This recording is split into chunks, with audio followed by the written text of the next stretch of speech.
Do we realize that more than 48% of jobs as of today won't exist by 2035? Do we foresee that more than one-third of the skills that the future world will demand from our children are not even considered important today? Do we understand that more than 90% of common mental health and well-being issues go untreated and unaddressed? What is the aspect that a student needs the most in life? It is guidance, scientific guidance. More often than not, we rely on unauthenticated, non-verified, non-personalized sources for guidance. This is as damaging as self-treating with the help of the internet than going to see an expert doctor. CBSE, India's premier education board, and Guinness World Record-winning Lifeology are partnering to organize one of the largest guidance festivals in the world from September 19th to the 24th. The certification program will provide scientific guidance for life and career, along with assessments, games, quizzes, and scholarship opportunities. Top brains from around the world are coming together to guide and mentor our students. National Guidance Festival 2022. Register now.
Of class 8 to 12?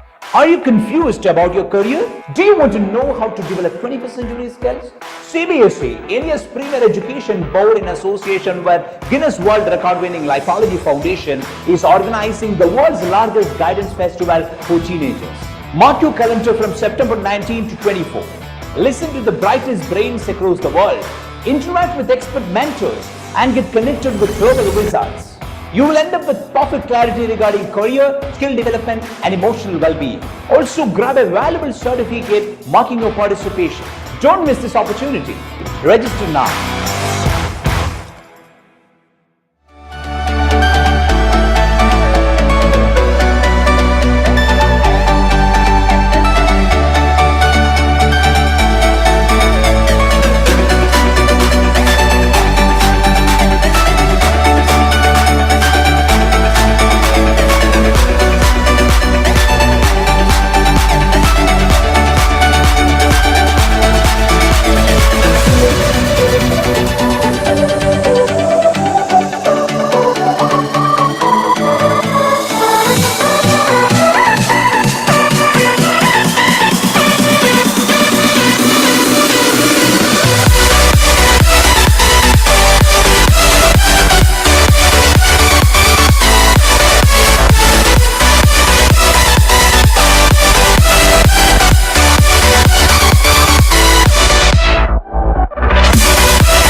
the most awaited National Guidance Festival by CBSE and Guinness World Record-winning Lifeology begins. Thought leaders from the United Nations, NASA, UNICEF, Google, Intel, Times Network, and Schindler. Top brains like Shaitan Bhagat and Kiran Bedi.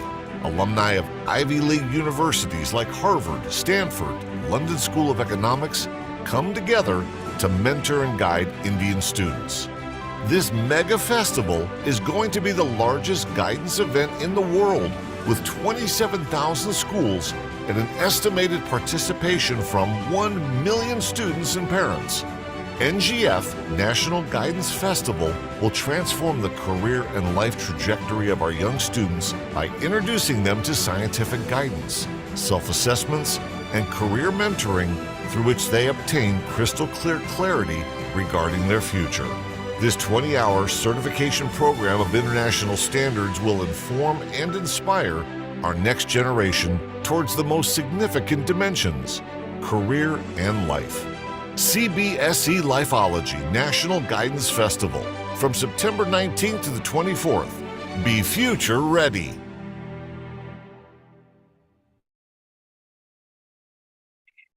Hello, everybody. How are you doing?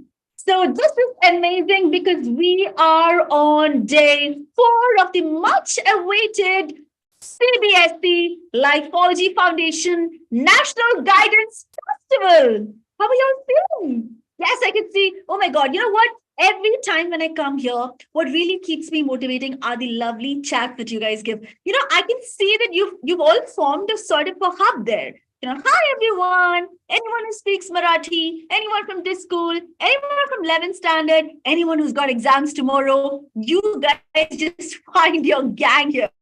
I know it's sort of become the second home for you because every day at 6 p.m., let's meet here. It's like going to meeting at a cafe. It's like, let's meet at the National Guidance Festival, right? Yes, I can feel it here. But that's amazing. You know, it's really great that you've embraced us with so much love and giving us so much excitement. Thank you. Thank you so much. So this is Deepa Rahulishwar. I hope you know my name by now. This is day 4. You better know my name. Okay. So this is Deepa Rahulishwar from Lifeology, the Chief People Officer here. And of course, we are talking about career. So there's something that, you know, I've really heard about, which I really wanted to share with you. Of course, it is that, if a career actually makes up for most of your time in your life, right? So if you do not like what you're doing, if you do not like your career, then there's no point in being here, right? There's no point in saying that you like your work. You don't like your work. So, you know, you choose a career that you like to do and get someone to pay for it. There's absolutely nothing like it. So if you can really, you know, find a career and also get money for doing it, then what is it? You know, that's the best thing, nothing like it. So that's what we're talking about in this whole 1 week. We're talking about career, how to choose a career that you like to do and you can be successful at. In that case, you need to know the different career options. And that's what we started with, how to choose your career, right? So we started with how to choose a career. We went on to how to identify global career, how to achieve success by the one and only Chetan Bhagat. And then, of course, yesterday we spoke about 21st century skills. But you know what's most important? What's most important is to have the right mindset. You know, the mind has this powerful ability to attract things that are in harmony with it, whether it be good or bad. If your mind is harmonious with the good, then you're going to attract good. But if it's bad, then it's bad, right? So let's all have positive energy around us. Let's adjust our mind like a mirror to look at the good things in life. And that's what we're going to talk about today. Today, my dear boys and girls, welcome all of you, my students, the dear teachers, the dear principals, the parents, CBSE officials who are here to view the event, and all my dear family from Lifeology Foundation. Welcome to today's session on mindset, how to set the right mindset to achieve success in the 21st century. And if you truly need something, you cannot do with a negative mindset. How do you remain positive? How are you going to set the right mind in order to achieve something? Let's talk about it, ladies and gentlemen, today. And for that, to invite our esteemed panelists, I'd like to invite none other than my dear friend and colleague, of course, the co-founder and chief lifeologist of Lifeology Foundation, Rahul J. Nair. Rahul, over to you. Thank you, Deva. Thank you very much. Good evening to everyone. A victory is won in the mind before it is won, before it gets wins by the war. A game is won in the mind first before on the field. It's all about mind. We need a winning mindset. According to the statistics, mass majority of the teenagers are not treating their emotional issues, and they are always having low self-esteem, low self-confidence. It's all in the mind. Today, we're going to have this topic about mindset. We have two great people joining us from two different countries, the other part of the world, people from a different country with high level of experience. I would like to welcome them, Dr. Alexander Laszlo. Hello, sir. Welcome. Hello, and thank you so much for the invitation to be with you today. Thank you. I would like to say something about you to the people. Dr. Alexander Laszlo, a system scientist, author, philosopher, professor, and thinker. Dr. Laszlo was the 57th president of the International Society for the System Sciences, known for his work on system theories and education ecosystem. Currently, he is the president of the board of directors of the Bertalanffy Center for the Studies of System Sciences based in Vienna, Austria. He also functions as the director of research at the Laszlo Institute of New Paradigm Research. He has authored more than 100 journals, books, and other literature. He has visiting appointments. He has held visiting appointments with the London School of Economics and the European University Institute. Apart from that, there's one thing which is very, very catchy here. He's 6th degree black belt of traditional Korean karate. So, Dr. Alexander Laszlo. And I would like to introduce the second person, Dr. Pavel Luksha. Hello, sir. Welcome to the program. Hello, I'm really glad to be here. I would like to tell something about you also. Dr. Pavel Luksha, global thinker, change catalyst, and facilitator working with systemic social innovations in education, business, social entrepreneurship, culture, and urban development.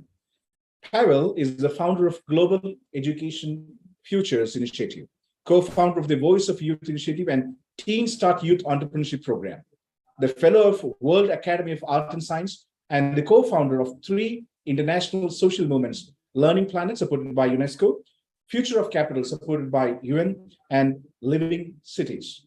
Pavel is also the professor at Moscow School of Management and at the Technological Institute of Buenos Aires. Dr. Pavel Luksha. So I would like to start with Dr. Alexander Laszlo. So I would like to hear from you regarding this very topic, mindset. Well, thank you again for this opportunity to be with you and to share a little bit about what is on my mind with regard to the careers that you may be looking to engage in the future.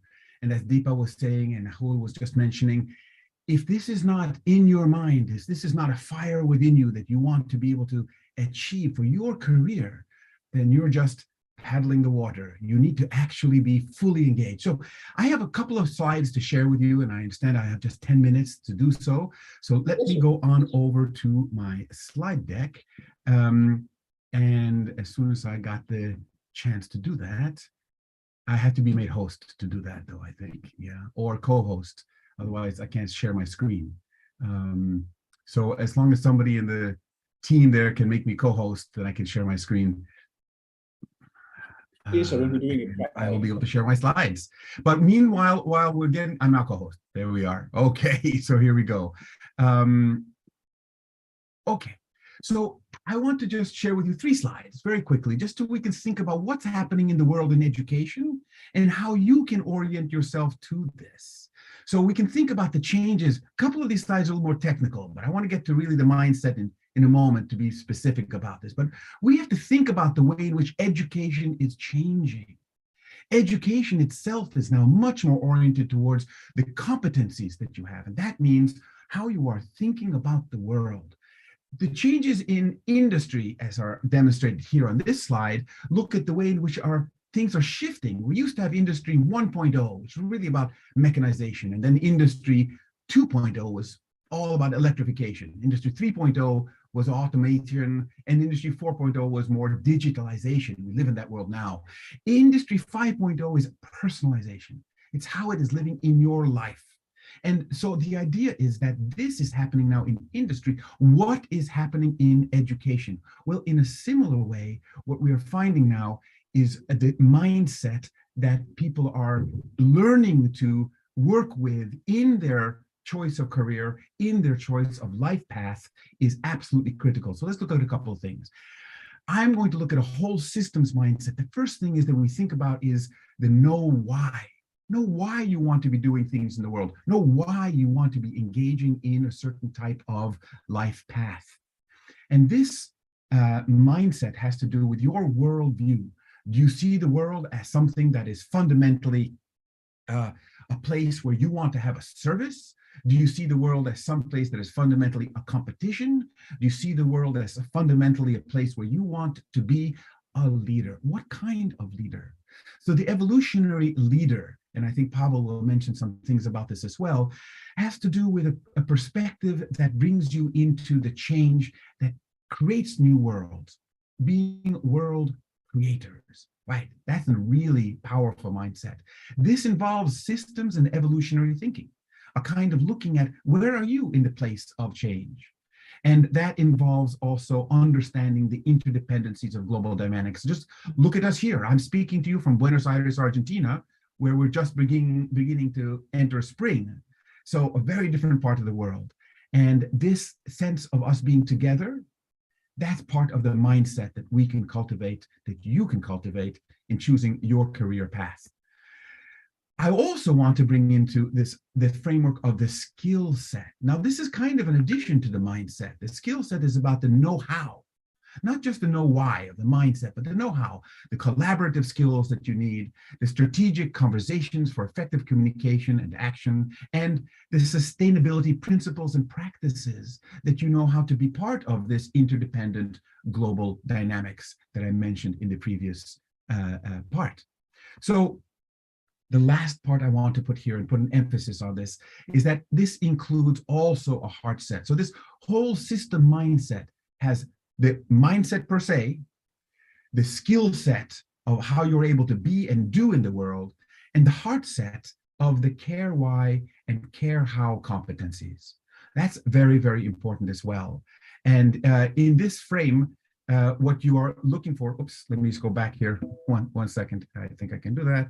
If I can go, hang on. Okay, maybe we're on to the next slide already. But let me tell you quickly before I go into these things here, I think I hit the wrong button, is that the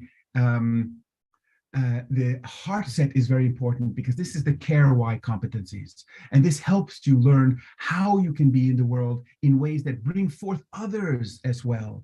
That you can be not just simply operating by yourself in your own frame, but that you're actually part of conversations with others. So this conversational aspect is key. It's a dialogue that you have, not just with other people. It's a dialogue you have with yourself, your internal dialogue. And it's a dialogue that you have with nature and with all those around you in different places. So this is the mindset in this particular frame, the skill set and the heart set. This is the whole systems mindset that you can think about cultivating. Now, onto this slide that I already jumped ahead on a little bit, anticipating. This idea of the key disciplines of a learning ecosystem, and I think Pavel is also going to go a little bit more into these kind of things. So let me just mention to you a little bit about how important it is to think in new skills frameworks. Okay, so what are the kind of skills you want to be having? One is systems thinking. What is systems thinking? See, this is an approach to be able to understand the fundamental interconnectedness of things. Systems are not just computer systems. They're living systems. They're ecosystems. It's your digestive system. It's the things that you are all having as part of the ways you operate in the interactive world. So systems thinking is having this lens, this mindset of understanding interconnection and interdependencies, right? That is fundamental to the mindset of this part of the 21st century. Another frame that is very important is collective intelligence. Now, collective intelligence means that we have to understand how we are not just working on our own frame, part of the systems thinking, in fact, but that we are working in the ways that we can be smarter when we think together. You know, there's this saying, no one of us is as smart as all of us. Well, that's true when we have a good and healthy relationship in our living system, in our community, in our learning team, right? And so you know that also when several people get together and they're not being collectively intelligent, you can end up with a lot of struggle. So how do you work together with others to foster, to create collective intelligence? This involves empathetic learning. So empathetic learning is exactly what helps make that positive kind of collective intelligence, where you are using not just this strict mindset of the know-how and the skill set of, the mindset of the know-why and the skill set of the know-how, but you have also the empathetic component of the care-why, right? That heart-set component. So this is a very important component of that global whole mindset that I think I would like to share with you. Another key component here is what we think about as design thinking. Design thinking is this way of looking at the world where you don't accept pre-designed things and say, oh, that's the only way it can be used. So if you have anything in your hands, and say you have a fan that you're using, you can say, oh, this is not just a fan. This is also something I can serve a cake with. Or this is also something I can use to turn a screw with. Or it is something that allows you to think creatively about anything in your world. Design thinking brings you as an interactive, fresh thinker in your world. So that's another important component of the mindset I would like to suggest.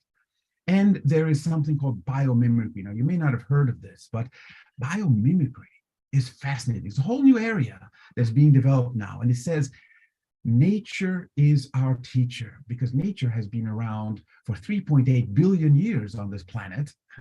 And life has been here for that long, 3.8 billion years. So it has been experimenting with how to do things and how to do things well. We as humans, with our creating capabilities in our civilization, have been around as this in what's called the Anthropocene, the part of the world, part of our time of history that we have been making our world. We've been around for, let's say, 11,000 years. That's not a tremendously long time. So nature is our teacher. How can we learn from the way nature works? Listening to nature, listening to the way the nature resolves problems.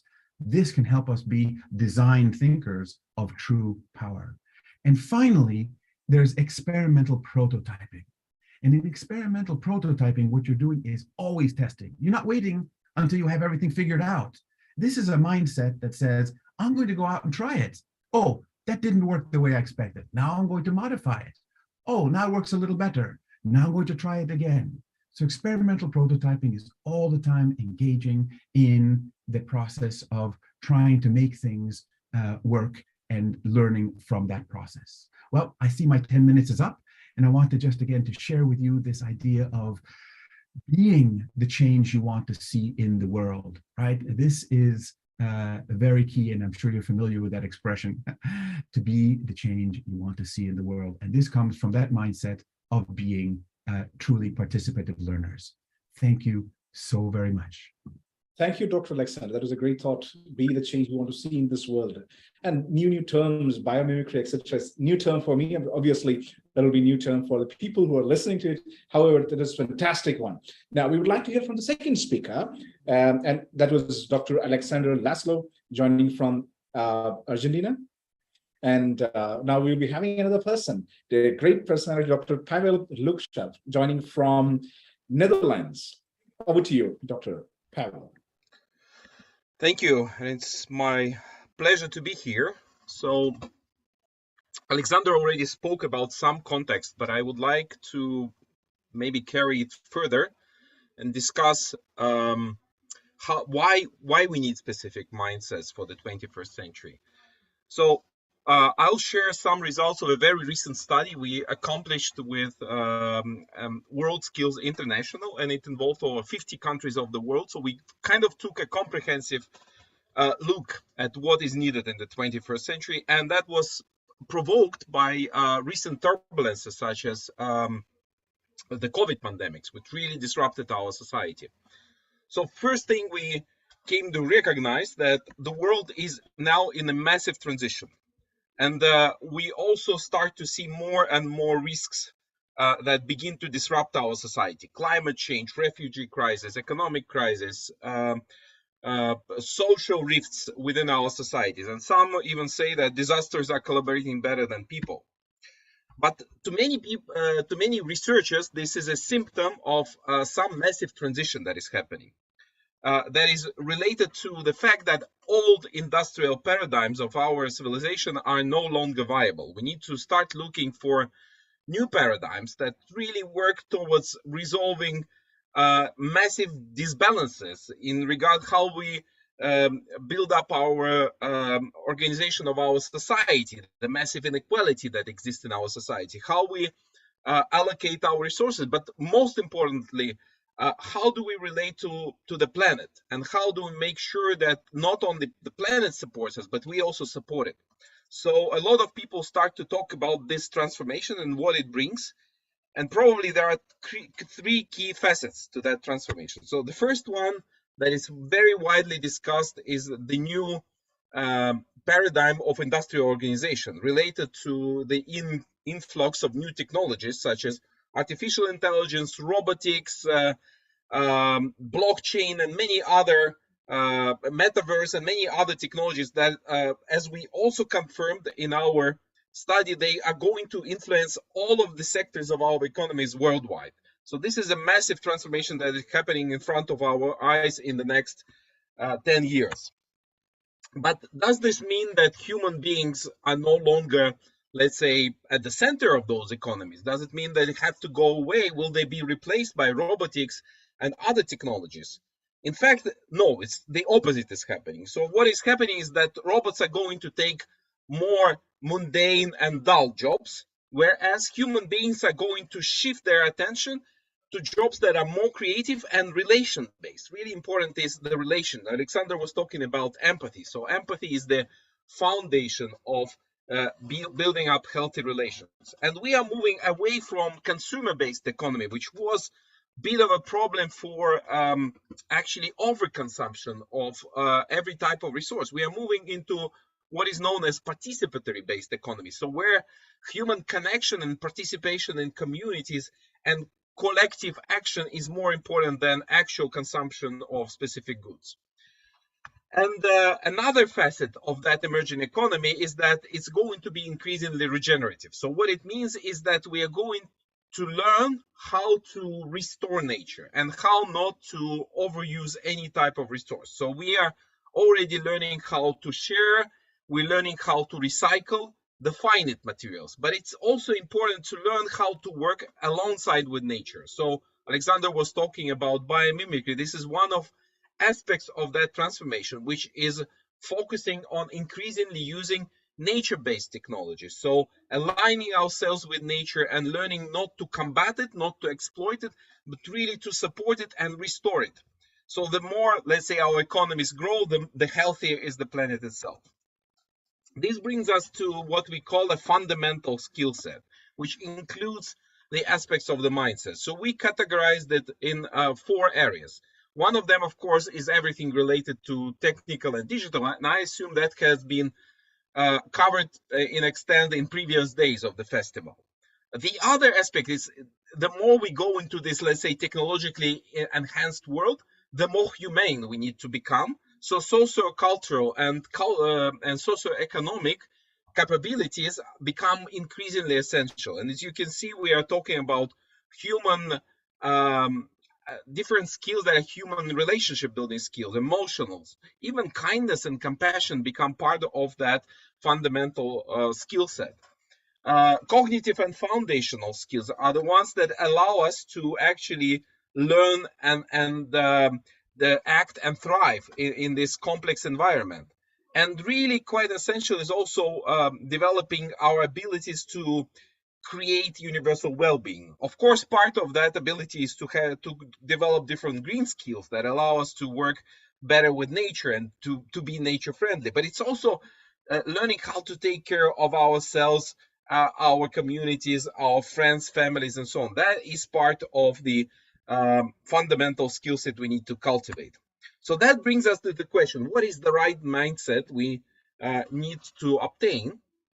And we have identified five top mindsets for this decade. And at the top of this list, we have surveyed. We saw that flexibility openness is absolutely crucial because the world is changing rapidly. New ideas, new concepts begin to flow in, and we need to constantly relearn and adapt to this transforming reality.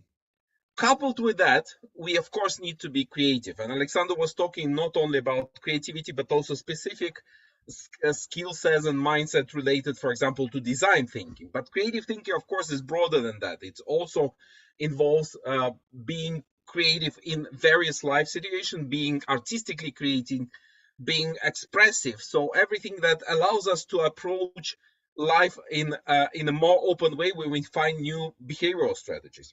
System thinking, that I think Alexander also covered pretty well, and indeed that is the mindset that allows us to deal with complexity of the present world. But in addition to that, we need to be entrepreneurs. So we need not only to be open-minded, but know how to use opportunities that emerge for us. And entrepreneurship here is not only about making business, it's about being able to initiate and organize different types of activities. It can be related to self-employment, but it also can be related to NGO sector, or to artistic work, or to social service, anything that requires bringing other people to do something new together. And finally, collaboration. Of course, collaboration will work only if we have collaborative mindset. So we are ready to accept other people, to involve them in our work, to work with them. And looking deeper, we can also talk not only about mindsets, but broader capabilities of our mind that are required to build up these mindsets. And we have identified in our early studies 7 key capabilities that make us future ready in that sense. We're calling them existential capabilities because they relate to every aspect of our life. And the first one is about mindfulness. We need to learn how to pay attention to certain important things and recognize that we maybe are taken away by things that are not important, like scrolling too much on social media that takes away our life energy and doesn't require us to really properly live into lives we want to see. We also need to learn how to be resilient, which means is knowing how to stay healthy, but also how to stay mentally healthy, because so many things challenge our well-being. And part of that resilience is learning how to be optimistic, to think that future will bring us more opportunities than maybe negative sides. Creativity, I have already mentioned that, as well as open-mindedness and growth orientation. Empowerment and courage is really another crucial thing, is to know that you are not passive, you are not, let's say, a victim of the changing world. You have the capacity to act, and you need to be courageous to act and deal with different circumstances and lead others. Alexander was mentioning the idea of evolutionary leader. Because the world is evolving, everybody who cultivates this kind of capabilities becomes a kind of leader for the evolution of our societies, but we do it also by evolving ourselves. And last really crucial thing, Alexander also mentioned this, is compassion and empathy, because the world will only move if we move together. If we collaborate with other people, if we connect with other people, this is the foundation of everything, and also the foundation of our own well-being. So cultivating compassion and empathy towards others is absolutely crucial. So this is the message from me, and I think it's very aligned with what my colleague has been discussing before me. Yeah, true. It's just a fantastic presentation by both of you. I have a question before the dear panelists, dear guests, and we have a lot of children here, or you can say these people are called as Lifeology Youth Ambassador. They'll be asking a lot of questions to you. But before that, so can you suggest but both of you, can you suggest a few techniques to start with? What are the various practices they can bring in their daily life to bring in all these kind of qualities? So I would like to hear first from Dr. Alexander. Yeah, absolutely. Well, you know that I am, you mentioned nicely that I'm also a practitioner of the martial arts.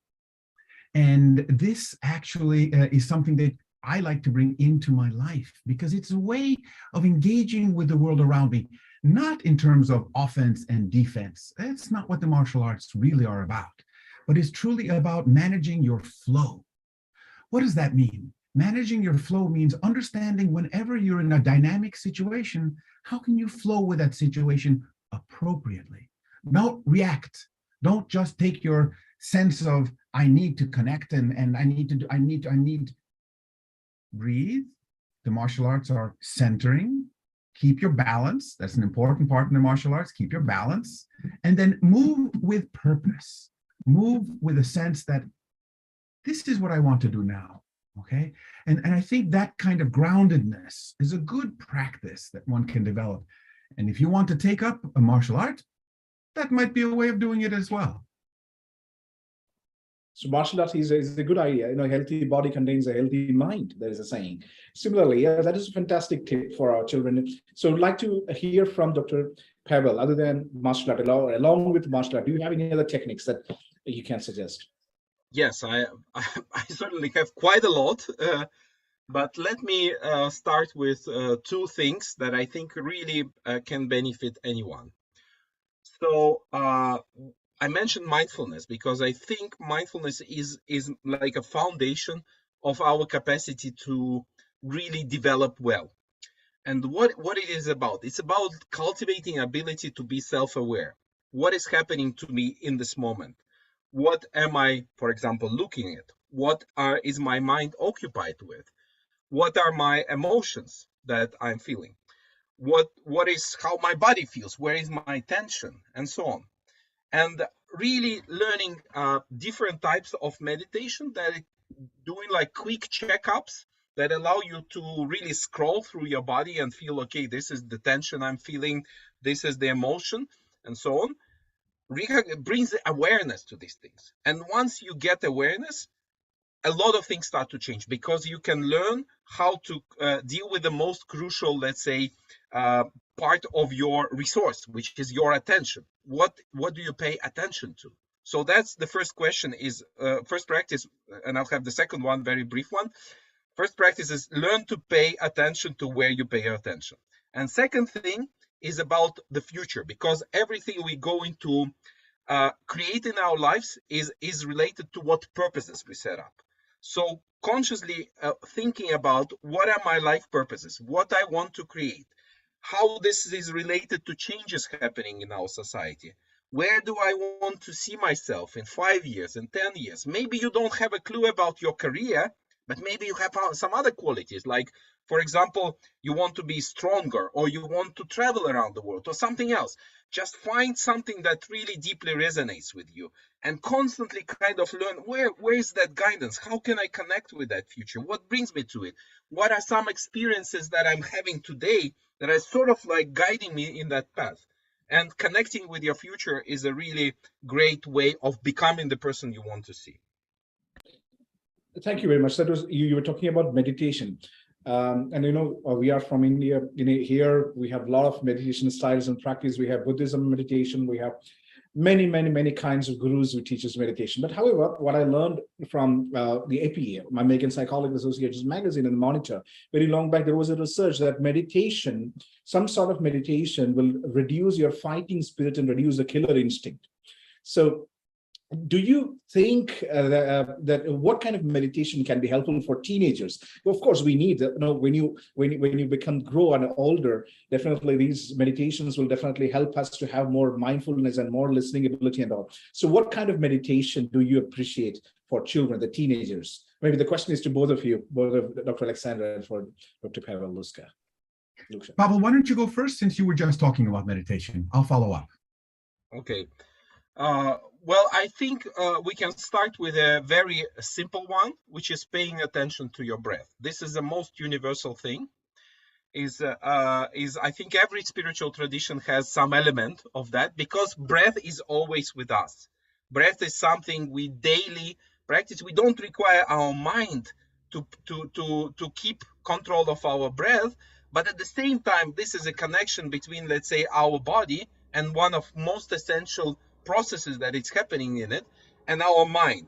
And by simply paying attention, okay, this is my breath, how it goes in, how it goes out, what do I feel in my nostrils, and so on, you can really start connecting to your body. And also this brings an effect of what we call in science the feedback loop. So it actually creates the way of quickly calming down. For example, if your mind is too disturbed, if you're emotionally unstable, just close your eyes for one moment and start observing your breath. And within 1 minute, you're completely in a different state of mind. You're changing your attitude. You're calm. You can take things differently. So learning how to observe your breath, connect with your breath is like number one thing, which is absolutely universal. That's true. That's fantastic. And Dr. Alexander, so do you have any typical meditation connected to karate? Well, yes, and it might not be what you think or what others think here, but the idea is, I would like to suggest a kind of active meditation. You have the meditation where you are sitting quietly, your eyes closed, all of that, right? I would like to suggest the meditation of being immersed in nature. So if you can have a meditative practice where you are opening your senses, including your eyes, and you are walking in the way that Pavel was talking about, mindfully, in connection with nature. There's this idea of forest bathing, or nature bathing, right? And there's an idea of also earthing, where you walk on the earth mindfully walking as Thich Nhat Hanh says, kissing the earth with the soles of your feet with every step you take. This is about augmenting your power of connection, your power of empathy, your power of presence, and of paying attention, like Pavel was saying. So nature is a wonderful, again, this goes back to the biomimicry that I mentioned. Nature is a wonderful meditation hall. Such a beautiful way of putting it forward. I think that's totally amazing. And I think meditation has been so overused. I mean, everyone talks about it, but as Rahul rightly asked, like, what kind of meditation suits, this set of children who are here today between 8 to 12 grades? That is an interesting question, because I'm sure they wouldn't be able to get into the deepest set of meditation. So focusing on your breath is probably a good way to start. So that's a really, really good learning today. Thank you so much. On that note, Rahul, thank you so much for moderating this. Would you like to add something? No, I just sort of telling our two guests. So we have few children joining us today, and they are called as Lifeology Youth Ambassadors, selected people, and they would like to ask you some questions, and Deepa would be moderating the same. Deepa, would you like to take it further from here? Yes, so they're super excited. I'm sure they think this is the opportunity of their lifetime, because as you know, there are lakhs of students who've registered and are watching this, and out of that, we just got a few of them on the panel to share with the both of you. So let me move on and call our students first. Anandita. Anandita, are you here? Yeah, Yes, ma'am. Anandita, I can see you. You can say hi, introduce yourself, and shoot your question. Okay, ma'am. Hello, sir. I am Anita from 9th class, and I'm studying in Kamal Government High School, CBSE, Montreal, Telangana, and India. So, my questions are for both of you, and there are two questions. Do you think having winning mindset will only is enough for winning the game, or in winning success, getting success? Sir? I'll jump in right ahead with that, and then we'll see Pavel. So wonderful. Thank you for being here, and thank you for your courage to share your question with us. Is the mindset for winning the game enough? Right? Is that all that's needed? The mindset for winning the game? So I think it's actually not enough. You need to have the self-motivation, and of course, as you know, I can bring back again the martial arts, the idea that you need to be in the game. Yes, absolutely. So you need to engage. It's not enough just to watch life go on. So that's part of the mindset of engaging. But it really is about winning with others, not winning against them. So this, I think, is the newer mindset that we're looking at. How can you win together? Not I win, you lose, but hey, how can we both win? So you challenge yourself and you challenge each other. Pavel?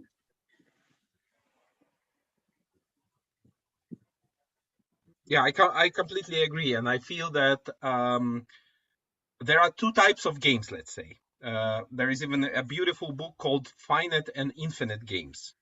So finite games is like, for example, games of chess or game of cricket. It has an ending, and you will have like a moment when somebody is a winner and somebody is a loser.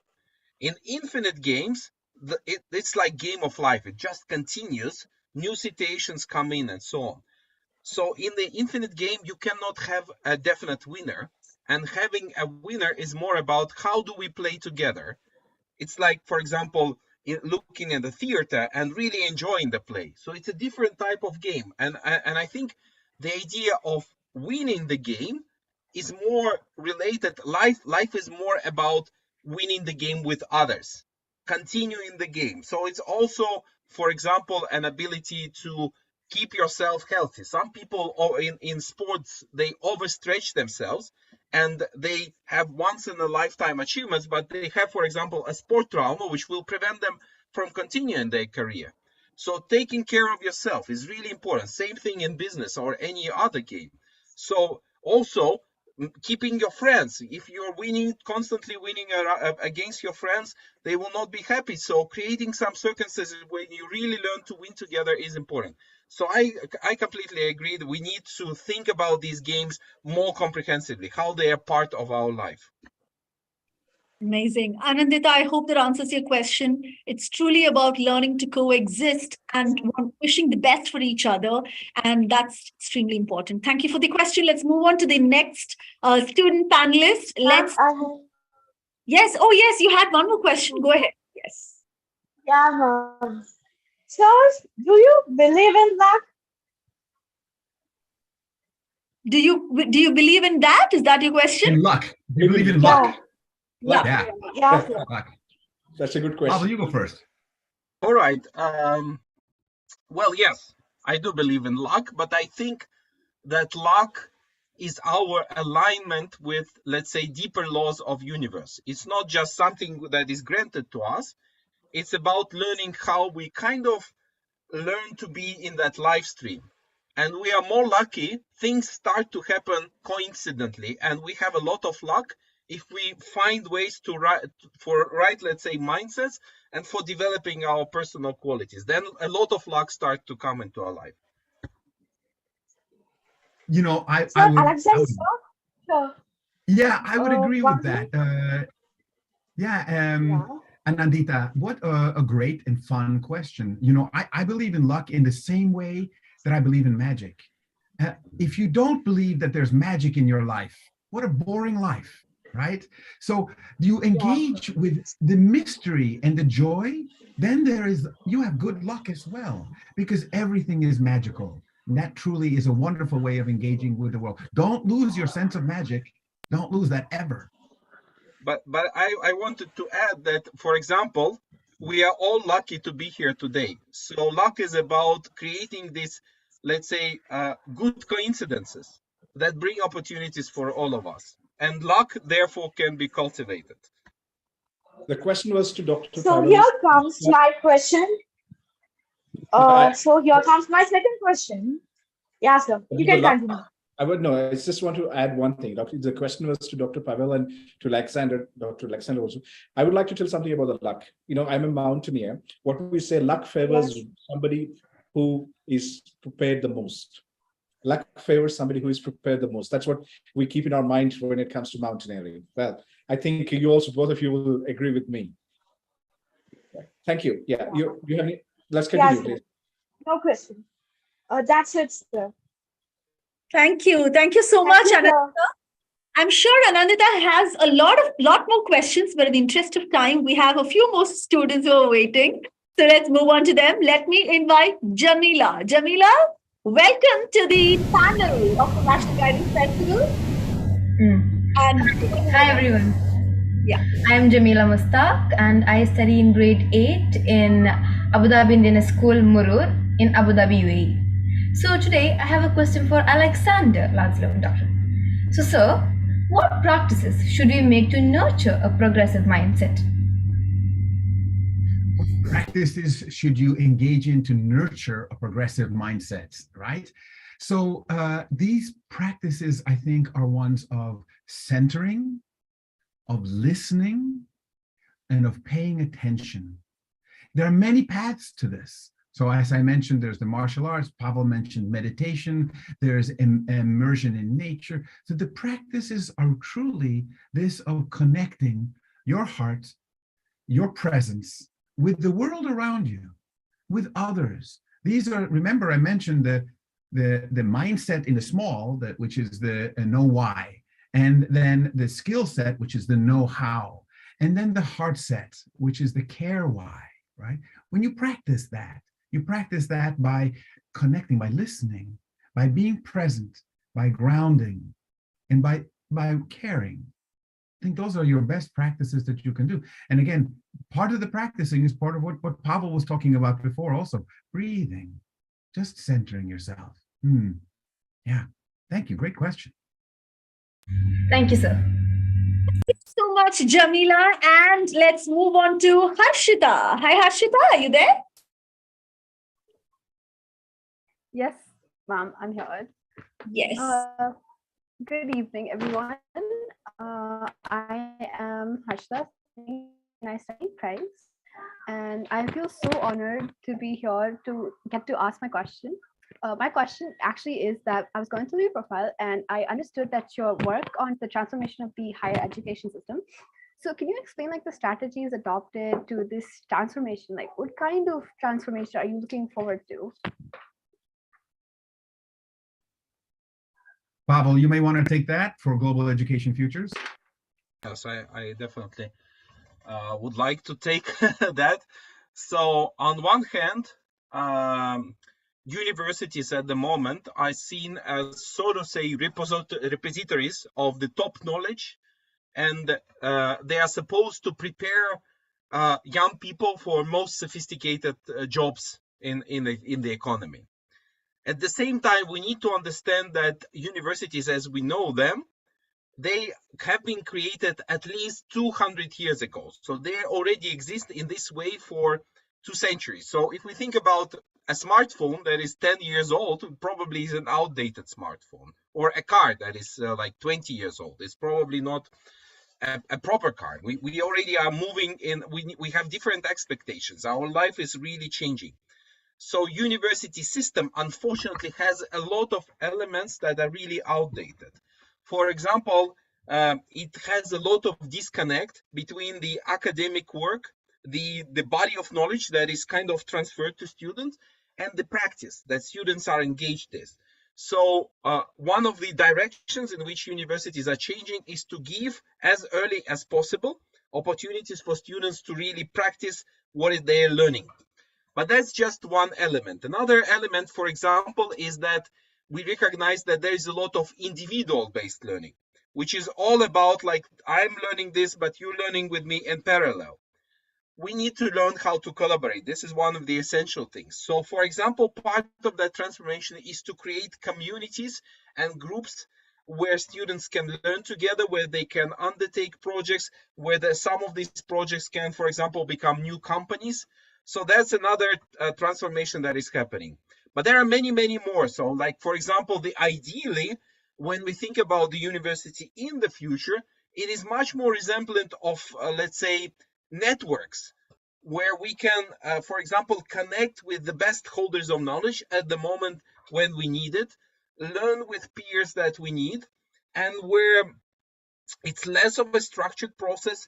It's more kind of based on what you as a student need in this stage in your life, but it's also a lifetime engagement. So for example, Stanford University is seeing themselves as not just a university that prepares students for life, but more like a space to which they constantly come back and they reconnect with it at the moment where they need. So these are some examples that I can carry forward for like an hour or two, but let me stop here for the time being. Thank you so much for answering. That makes so much sense. Thank you so much, Harshita, and thank you for joining us on the panel. Let me invite Ankit Chaudhary. Ankit, over.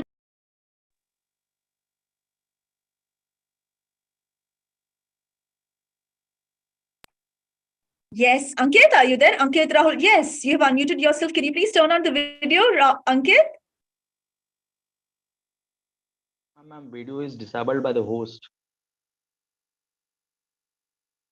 Disabled by the host? One second. We'll do the arrangement, yeah. Yeah, I'm fine. Hello, everyone. Good evening. Myself, Ankit Rahul Chaudhary from St. John High School, Pulgaon.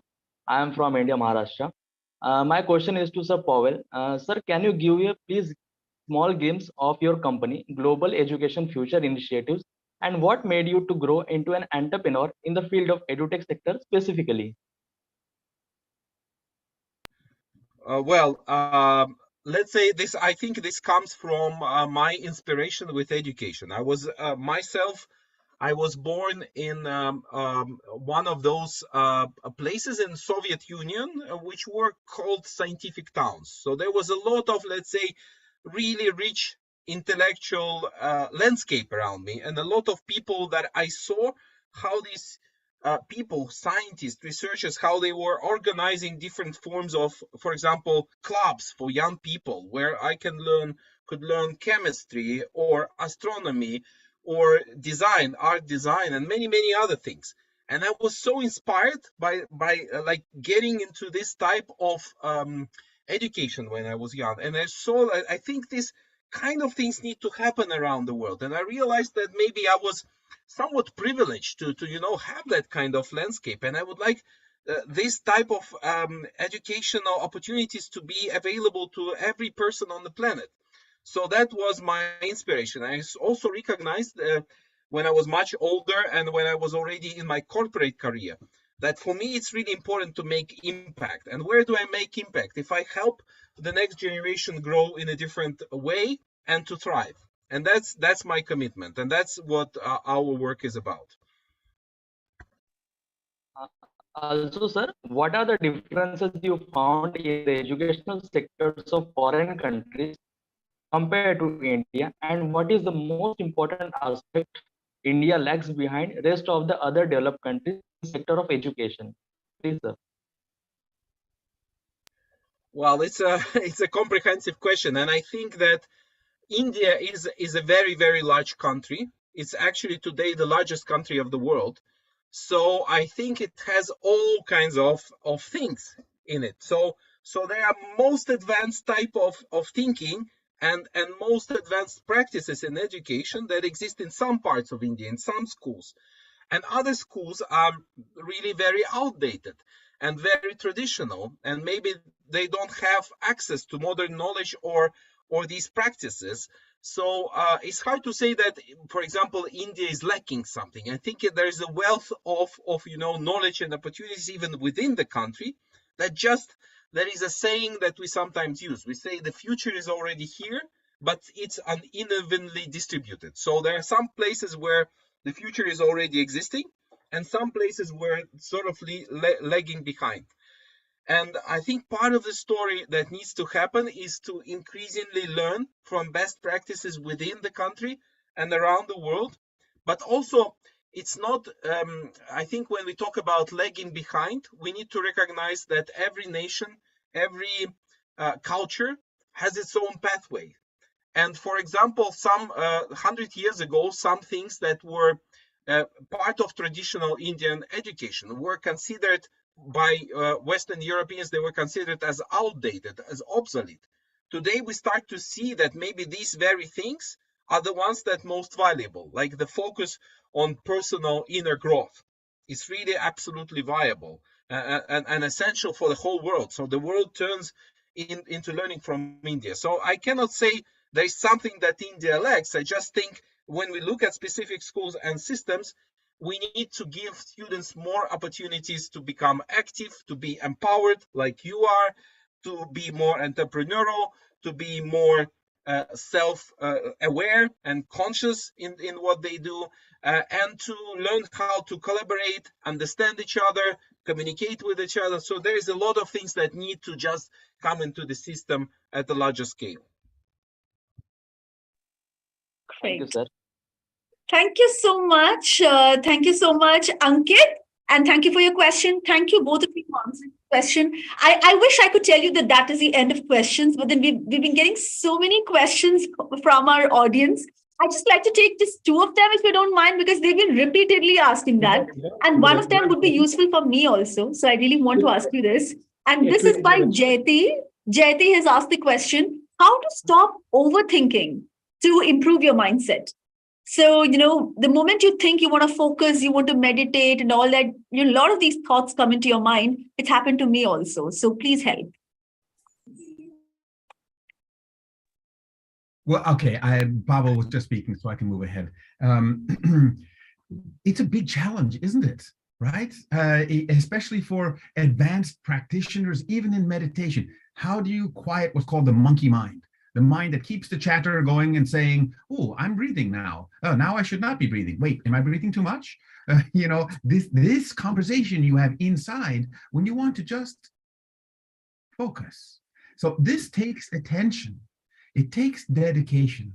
And a lot of it has to do with focusing, for example, not only on your breathing, but also on your heartbeat. You focus and you say, so can I hear that? And can I then calm and say, if my heart going too fast? Am I being too excited? How do I, now look, especially for when you're young, being excited is like a constant state of being, which is great. Life should always be exciting. But can you do this? And when I find that one of the best ways of doing this is with others, not just personal silent meditation by yourself, cool. But when you are with others, right, then you can use this collective intelligence that we were talking about. And you can realize, oh, well, they're also paying attention. Or if they're not paying attention, you can be, hey, come on, guys, we need to focus. So you can help each other. This is the win-win we were talking about. Help each other stay in where you want to focus. It doesn't mean just being quiet. No, it just means going where you want to go. Energy goes where attention flows. So where your attention is, that's where you're going to put your energy, right? So that's, I think, very important. And again, doing it with others is a great, great help. I'm going to do it for right now. I'm going to do it with Pavel. Yeah, I would just add one thing, because I think this is really very crucial question. So one thing that we are learning when we are facing this overthinking is actually learning to accept ourselves. So the problem with this monkey mind, because even when it faces the problem, it starts to think, how do I solve the problem? So it just produces more thinking. The way to handle it is to start accepting, like, okay, this is part of what is happening, and don't be too stressful about it. Don't start thinking, how do I solve this problem? Just recognize it's happening. Yes, this is happening now. So acceptance is actually the way to move beyond the struggle and the monkey brain that produces it. Amazing. Thank you so much. I know it's a very, very difficult. I mean, it's a long question, but you've answered it precisely. Thank you so much. Deva, before we go to the next question, I would like to take a few moments and would like to recognize the presence of two CBSE officials joining us, Mr. R.P. Singh, and we have one more professional from the CBSE. So this is a joint program with Central Board of Secondary Education, and Lifeology is the facilitator, the National Guidance Festival. Thank you very much, CBSE, for giving us this opportunity. Deva, you continue with the question. That's all. Thank you so much, Rahul. Yes, on behalf of Lifeology Foundation, I welcome the CBSE officials. Well, I'm not taking any more of your time. Well, there was just one more if you want, but then no, I think that will again, exceed a lot of your time. So I'm not going to I'm not going to stress you anymore. Thank you so much, both of you, for joining us. Mindset is so crucial, and you have put it in such a simplified way. Thank you so much from the bottom of all these students' hearts and my own heart. Thank you so much. Thank you very much. Ladies and gentlemen, boys and girls, dear principals, parents, teachers, that's Dr. Alexander, Dr. Pavel with us on how to set the right mindset to achieve success. Thank you so much. All right, thank you so much, Rahul, for moderating the session. I know I don't have to thank you, you are family, but still, So there goes a good word to you. Thank you so much. And thank you, dear panelists, for being there and having the courage to share this space and shoot your questions at them. And yes, we are in for another power-packed session. You don't want to go anywhere right now because this is what we've all been waiting for. We spoke about mindset, and now we're going to talk about, we're all here to work. We're just talking about what work we're going to enjoy the most, right? But what's going to be the future of work? What is going to be the future of, how does the future look like? And we have someone with us here today who's the most appropriate person to talk to us about future. Someone who's been with us through our good times and our bad times. Someone whose network we spend most of our time on. Now, you might be thinking, why am I using a lot of quotes around time? I'll tell you why. Well, ladies and gentlemen, my dear boys and girls, and all my dear friends, on this platform where there are lakhs of students viewing us, on this platform that's really, huge, one of the largest guidance festival organized by CBSE in the nation, we have someone joining us. And this someone is somebody who's foreseen everything, who's overcome hurdles, who's been in a cutthroat industry, and who's survived it all, and who's emerged a king. Yes, I use the word king because he doesn't run just a network, he runs an empire, I would say. Ladies and gentlemen, I'm talking about none other than Shri M.K. Anand, Managing Director and Chief Executive Officer of Times Network. M.K.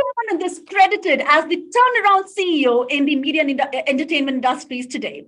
Mr. Anand joined Times Group in 1990 and rose through the ranks to be the Managing Director and CEO at Times Network. With 3 decades of experience, he is a Times Group stalwart and has a combined experience of working with the group for over 26 years, serving their print, digital, and broadcast business. Anand took charge as the MD and CEO of Times Network in February 2014, and since then, the network has been steadily expanding its business and has witnessed spectacular and incredible growth.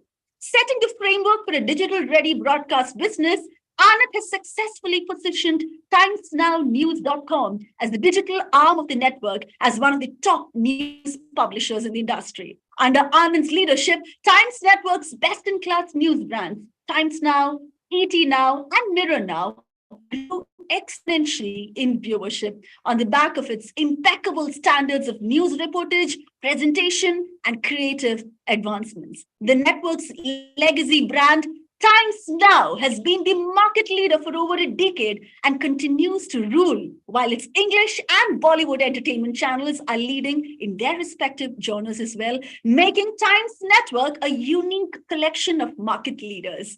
Having established dominance in the English news category, Anand led the network's foray into Indian language with the launch of Hindi news channel. Times Now, Navbharat in SD and HD, and Hindi business news channel ET Now Swadesh, which has successfully resonated with the advertisers and viewers alike. On the print side, Anand built the Times Classifieds products in the 90s and later was instrumental in devising the Maximizer, which became the centerpiece of Times Group's ad pricing strategy in 2002 for over a decade. During his stint as CEO of UTV Global Broadcasting in 2009, he turned around their TV business and later scaled the business further as managing director of the merged entity, Disney UTV Media Networks, in February 2012. All in all, my dear friends, Anand has had, a stellar, absolutely stellar professional career with some successful brands to show off as glittering jewels in his crown. Recently, something he said really struck me, something referring to the tough times of the media during pandemic. He said, to keep pace with shifts or to perish. Who other than him to talk to us about the future of work. So let's put our hands together with a lot of love, a lot of respect, with a lot of pride. Let's welcome Sri M.K.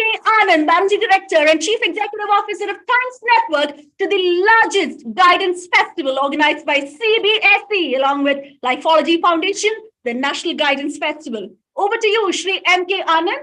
Welcome. Thank you. That's a very, very enthusiastic welcome. And I'm coming, wading through water practically. There's a big I'm just sharing the excitement of the lakhs of students out there. I'm just reflecting them. Thank you. Thank you very much. Thank you. Thank you, Deepa. Thank you, Rahul. Thank you all for, waiting for me and taking the time out. My apologies that I was a little late. I just got caught in a bit of Delhi floods. I didn't think that Delhi gets so flooded. I thought only Bombay gets flooded so badly. Anyways, one thing that I wanted to sort of share with you before I started off, when I spoke with Rahul, and CBSE is close to heart because I'm a CBSE student. I basically, came out of Kendriya Vidyalaya Trivandrum a very, very long time back, 1981. I understand that that's one of the best schools now. I think 2012, 13, 14 or something, they were awarded the best public school, government, aided public school in the country. And I'm very, very proud to be a member of Kendriya Vidyalaya, and talking to people who are coming out of there, to students who are coming out of there, is like talking to family. Thank you very much for giving me this opportunity to interact with the KV family once again. It's always a pleasure. Whenever I go to Kerala, when I go to Trivandrum, I usually go to the school and I talk to people there and mainly the 12th standard students. Let me just sort of. And Anandji, before we start, you can have that water because we understand the hectic schedule. I suppose you are going to have the water. And from our CEO, Mr. Praveen Parameshwar, to a CEO like you, he has a message. So he messaged in our CBSE group and CBSE National Guidance Festival group. See the professionalism that person has. He's trying hard to keep the word. He could have easily said, I'm having a flight, maybe some other time. This is professionalism to be learned. So Praveen, we are all inspired by M.K. Anand's behavior, and we are proud, and especially from being from Trivandrum, we are very happy and proud that such a national stalwart came from along us. All yours. Give us all yours, please. Thank you.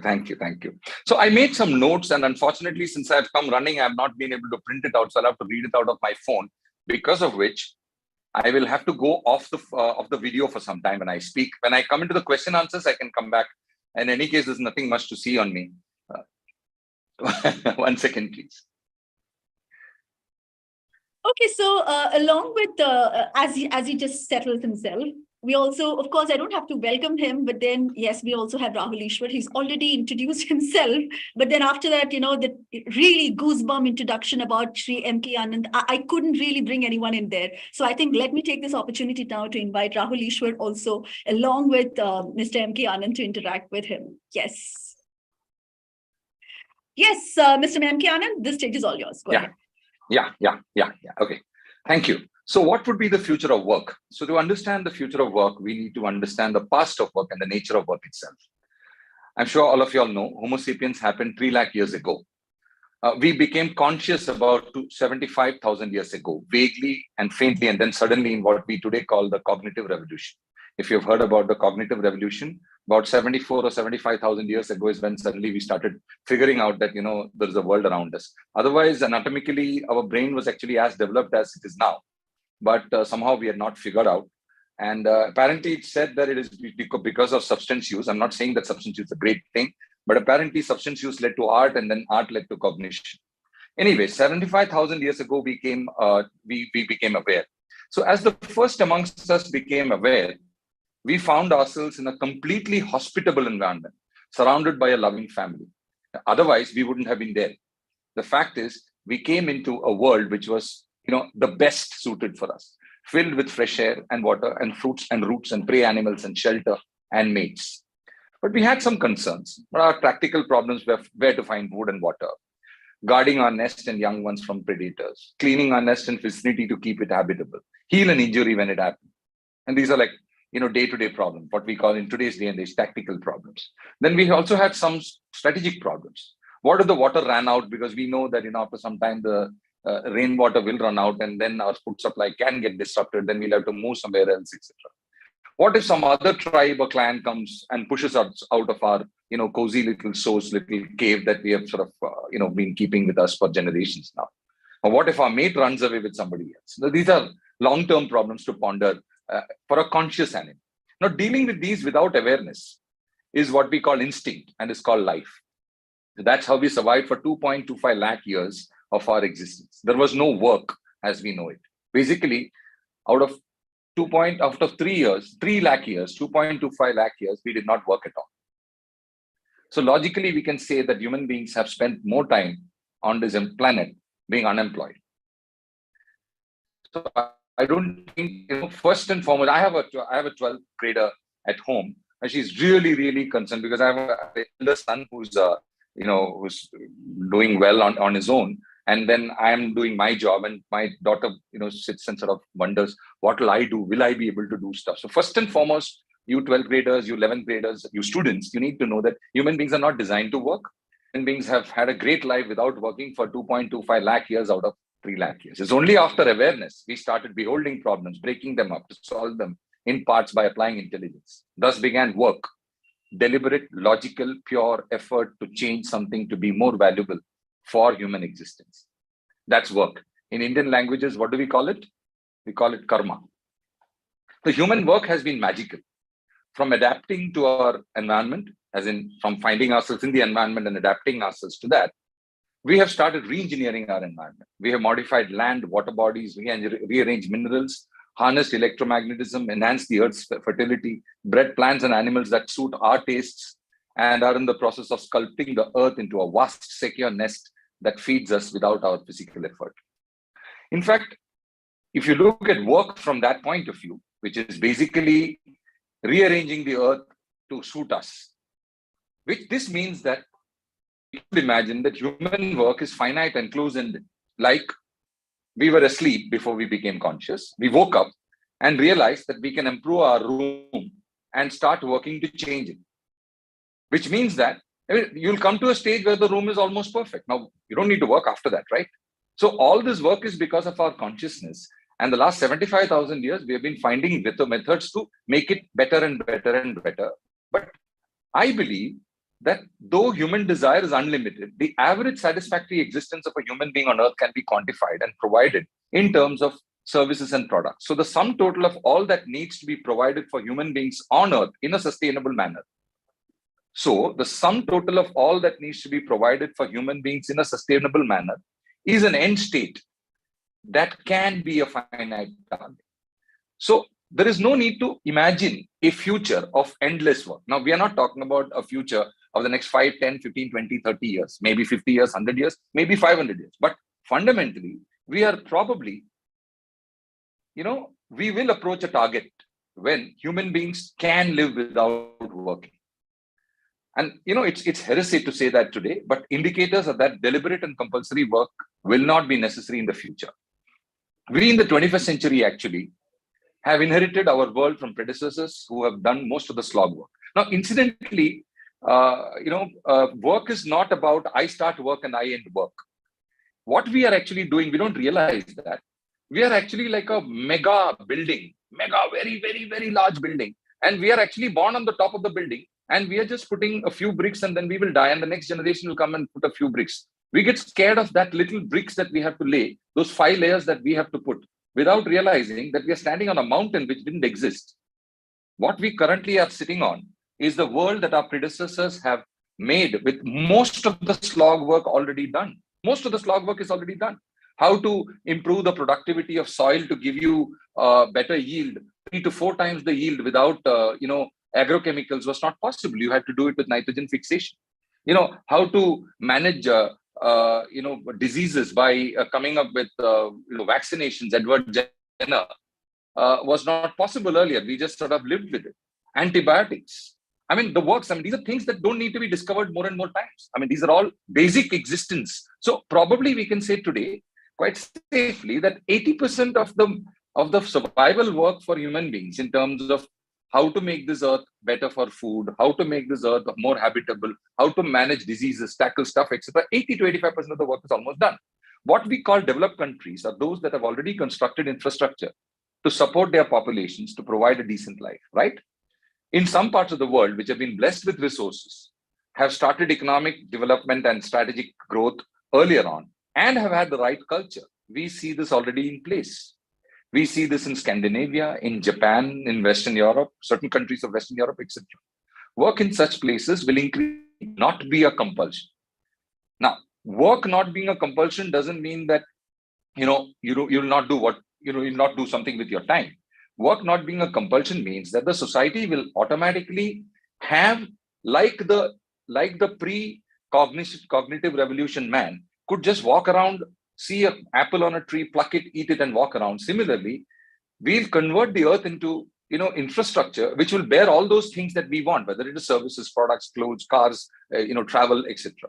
So in fact, if you already see that organizations in some of these countries are moving from 5-day weeks to 4-day weeks in some parts of the world. I mean, what are we talking about? Some parts of the world. When I started working, it was a 6-day week in India in corporates.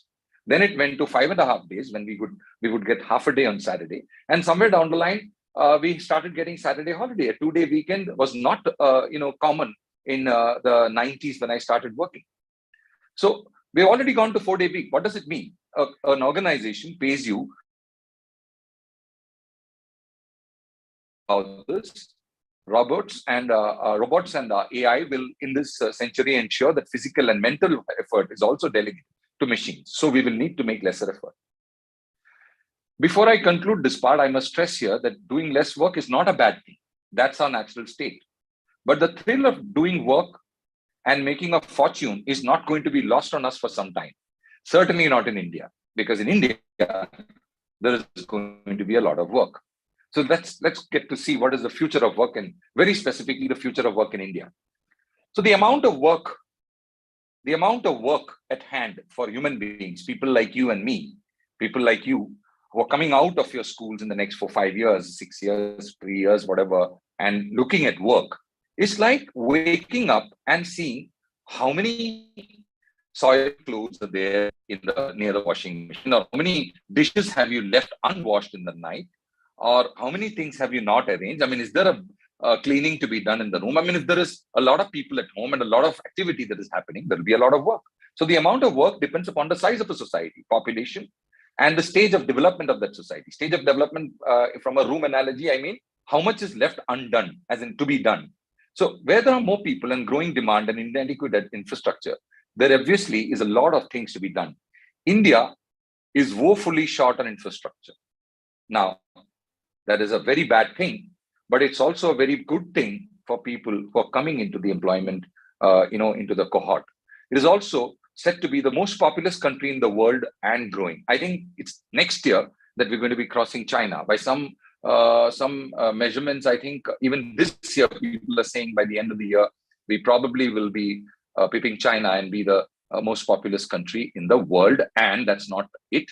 Unlike China and unlike many other countries, which are at 1% or less than that, India is still growing at a reasonable rate. For it to sort of stop growing, it will take at least another 2 to 3 decades. And that is a problem, but that is also a fantastic opportunity. So it is said to be the most populated country in the world and growing. Now, roughly, this is what you guys need to remember. 15% of the global population is what we have. And do you know what is our per capita GDP? Our per capita GDP is in the range of around $2,000 US. Do you know what is the world average? It's $13,000 US. You know what is Western countries, developed countries, etc. at? They are at roughly $50,000 to $60,000 US. Now, if we were to become rich, all of us, we have to grow 25 times our current GDP. Now, forget being rich. Now, let us take that into the 22nd century. If we have to get to global average, which is $12,000 to $13,000 from our current number, we need to get, and this I'm talking about absolute terms, not purchasing power parity. Purchasing power parity, we are already at some 8,000 or something. We need to be growing to get to world average. We need to grow 6 times, which means we are currently 15% of the global average per capita GDP, and we are 15% of the world population. What does that mean? It is a massive infrastructure need gap. That 15% to 85, the additional 85% per capita GDP is the infrastructure need gap, the product need gap, stuff that we don't do nowadays compared to other people, average human beings on Earth. So India's massive infrastructure need gap, and also to match the sheer massive scale of demand, because we have 15% of the Earth's population, makes it the biggest unfinished, unsatiated piece of human society on Earth. There's no other place which has all that. If you want to go to Africa, you'll find that, but look at the largeness of it and look at multiple administrative units, countries, nations. So India has a massive infrastructure need gap and sheer massive scale, making it the largest unfinished, unsatiated piece of human society, piece of work in your language on Earth. So if you decide to continue to live in India, which I hope many of you do, and I don't see many people talking about it because people want to sort of get out and go out, etc. I can assure you, you will not find a single day without work in India. From day one, somebody or the other will lap you because there is so much work to do. Even if you don't want to, unless you're a compulsive, pathological, lazy person who just doesn't want to get out of the house, you cannot go unemployed in India. There is simply too much to do. We have huge opportunities in every area. The most prominent ones would be in the areas of what? Infrastructure, construction, energy, logistics. The roads and bridges that we don't have now, the pipelines of energy that we don't have now, the grids of energy that we don't have now, the sources of energy, the massive solar plants and farms that we don't have right now. All these need to be constructed. Logistics for that needs to be. Besides that, the consumer sector, because as I said, in this meanwhile, in the last so many years of our evolution, we have also built up this huge population, out of which 15% is sitting 1.4 billion people. 1.4 billion people, everybody needs to go to doctor. Everybody needs to sort of, take eye tests, blood tests, etc. Healthcare is the biggest industry. Education, all these people need to be sort of, skilled into something or the other. It may not be, privileged to sort of go in for formal post-graduations, etc. But basic education, basic skilling is itself a humongous opportunity. Media, because all these people, besides doing work, need to be entertained, need to be informed. I mean, that is basic requirement. Food, FMCG. As a population, India will be the biggest victim of climate change. I don't know how many of you all know that climate change is basically heating of the environment. I mean, very simple. It's a 1 degree, 2 degree, 3 degree, 4 degree additional heating of our environment as we know it. Now, that change will, in fact, make certain places up north, such as Siberia and certain parts of Canada, warmer and more hospitable. The temperate climates will become a little subtropical, even sometimes tropical. If you see Switzerland or London right now, if you've gone on holiday or friends have gone, they'll tell you that London has seen 40 degrees this year. But do you realize what happens to the tropics? The tropics become what today is equatorial temperatures, or even worse, and that is in the range of 40 to 50. Now just take the map and look at the tropics and just rotate the map. You will realize that majority of the start from the western coast of India, majority of the tropics is the sea. You see the Indian Ocean, which is sitting there as the Bay of Bengal, and right up to the border of Africa, the coast of Africa, is most of it is sea. Then you have the African continent, of which half of it is Sahara, which means from the Indian west coast to the African west coast, there is very little population. Then you see the entire tropics is covered by the Atlantic, sparsely populated only at the edge of it with the Caribbeans, and even the North and South America are actually coming into a sort of an 8, the center point of the 8. So again, much less land, and then after that, it goes into the Pacific. So then the tropics go and cross into what is Philippines, Vietnam, and Thailand, which is the Indonesian or the APAC region, not the Indonesian, basically the Indochina Peninsula. Once upon a time, the second part of what we call Jambudweep, the ancient total Indian, what is called as Bharat. That, if you see, are the only 2 parts of the world which is highly populated. Even out of that, The most thickly populated is India. So if you really look at, climate change is not going to really sort of put so many people into trouble other than the polar bear, the penguins, and the Indians. We're going to be in real trouble because, we won't be able to run into the sea because of the heat. We'll not be able to run across the Himalayas because it's impossible. And we've got only Pakistan, and out of that, you have Afghanistan to run out. I mean, I'm talking about physical running out. So climate change is a huge problem waiting to happen in Indian cities in the next 10 to 15 years. You're already seeing it. I mean, the way the rains are, the way, the heat wave has been erratic. In the next 10 to 15 years, that will also be work. Mitigating climate change is work. Work means careers. So as I said, areas of consumer requirement, healthcare, education, media, food, FMCG, areas of infrastructure development, construction, energy, logistics, etc., and climate change mitigation. So these are all areas that will require a lot of heads, hearts, and hands. If I was your age, anywhere in the world, mind you, not just being an Indian, I would actually look at India as the biggest opportunity over the next 3 decades. Bringing 15% of the population, which is only 15% provided for, is the greatest gold rush the world would have ever seen. The opportunities, my friends, are unimaginable. Unimaginable. Now that's, I think, the future of work for you guys in India. I can tell you one thing, and I'm not sort of I'm preaching without practicing. I have been in this industry, in my industry, since 1990. 2000, this is before, this is during the time that what we call as the Y2K happened, when,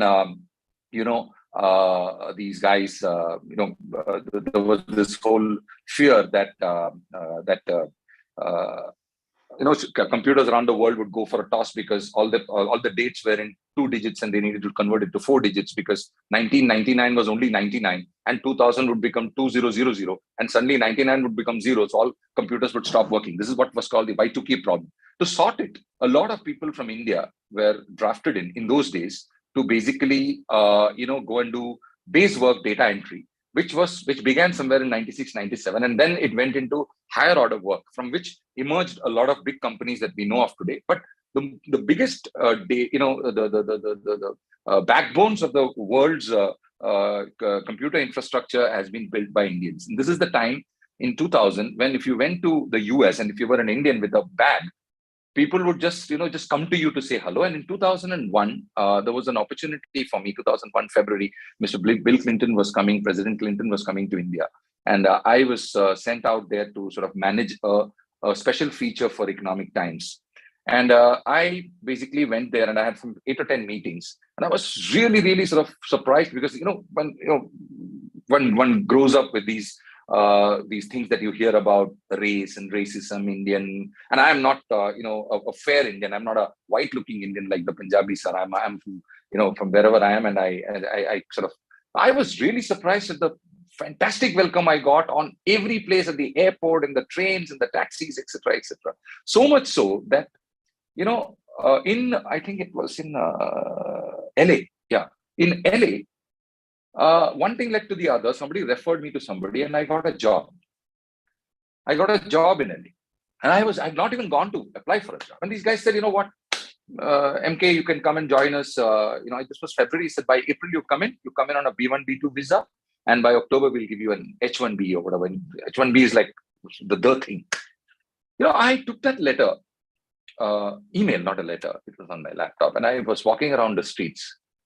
I suddenly realized, what, if I say yes to this, I will be this is the so-called, dream job. And then, of course, there's some phobia, but somewhere down the line, I don't know, whether it was foolishness or whatever, but some sort of a patriotism rang inside my head that if I'm so good in media, then my capabilities should be for my company's media industry. I mean, if I tell this to friends now, they laugh at me. My wife also laughed at me, but I was quite hell-bent. I said, no. If I am so good, then why should I sort of work for US? I want to work for an Indian media. So I've continued to work for Indian media, and I've done pretty well. I think, I mean, if I had, as luck would have it, I didn't sort of take up that job. I said no to continue in India. So I am somebody who's practiced what I'm preaching right now to you. My son, he did his graduation. I mean, there is this thing about sending kids to, the US and UK. Most of my colleagues do that. So when he finished his 12th, he wanted to do that. I said, no, you'll have to do your graduation in India because I want you to work in India, and therefore it's better that you at least do your base graduation in India. You'll not know the nuts and bolts otherwise. So he did his graduation from Bhavan Sandheri in Bombay. After that, he went for a year to the UK to complete his MBA. And after that, he came back. And he worked here for the last 4-5 years. 2 years back, September 20, he started up. And he's got a great valuation in January, and he's sort of pretty happy. He stays in Bombay. And my daughter, who's in 12th, she's an IB student. All her classmates are going abroad. I put my foot down and said, no, you'll have to do your graduation here. So she's going to be graduating from Bombay. So I think going abroad, see, I'm not saying that that's not a great idea. It's a great thing. It's like saying that, my house is not clean. Other people's houses are clean in the building. So I would like to go and spend my time with other people's mothers and fathers and stay there, as a paying guest. Might as well sort of try to clean our house. And there is a big opportunity for that, a huge opportunity. I mean, even if you want to clean stuff, for instance, even if you want to do sanitation services, I'm sure it's $1 billion opportunity in India because there is so much of dirt around.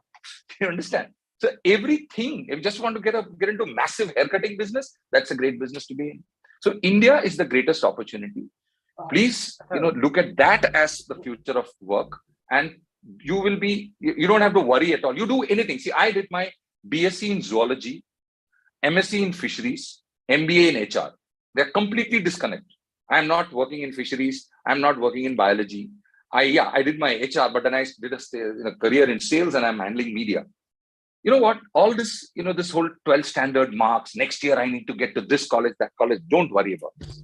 Return on investment on career is about what you do with your life after you start working.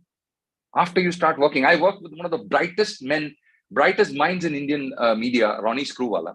He didn't complete his CA. He didn't complete his graduation for it. See, we did an inter-CA and stopped. He's one of the brightest. I mean, he's too good. I'm a double postgraduate. I mean, I don't have any qualms in saying that, I'm not as educated as him when it comes to, business and legal and investment banking stuff that he does.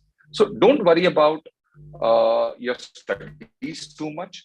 I would sort of advise you guys to sort of nicely take it easy. Life is good. Stay in India, do a lot of good work in India, and you will get rewarded. I'm sure about it. That's all I have to say. Anji, perhaps, for the students, one quotable quote is, India is the great opportunity and future is going to be unimaginably rich and great opportunity for you. Beautifully articulated. Our students were waiting, because of the paucity of time, and, virtually, one of the best things to learn from him, that he was about to take the water, but since he was on screen and he was talking to you, he decided that he will take the water later.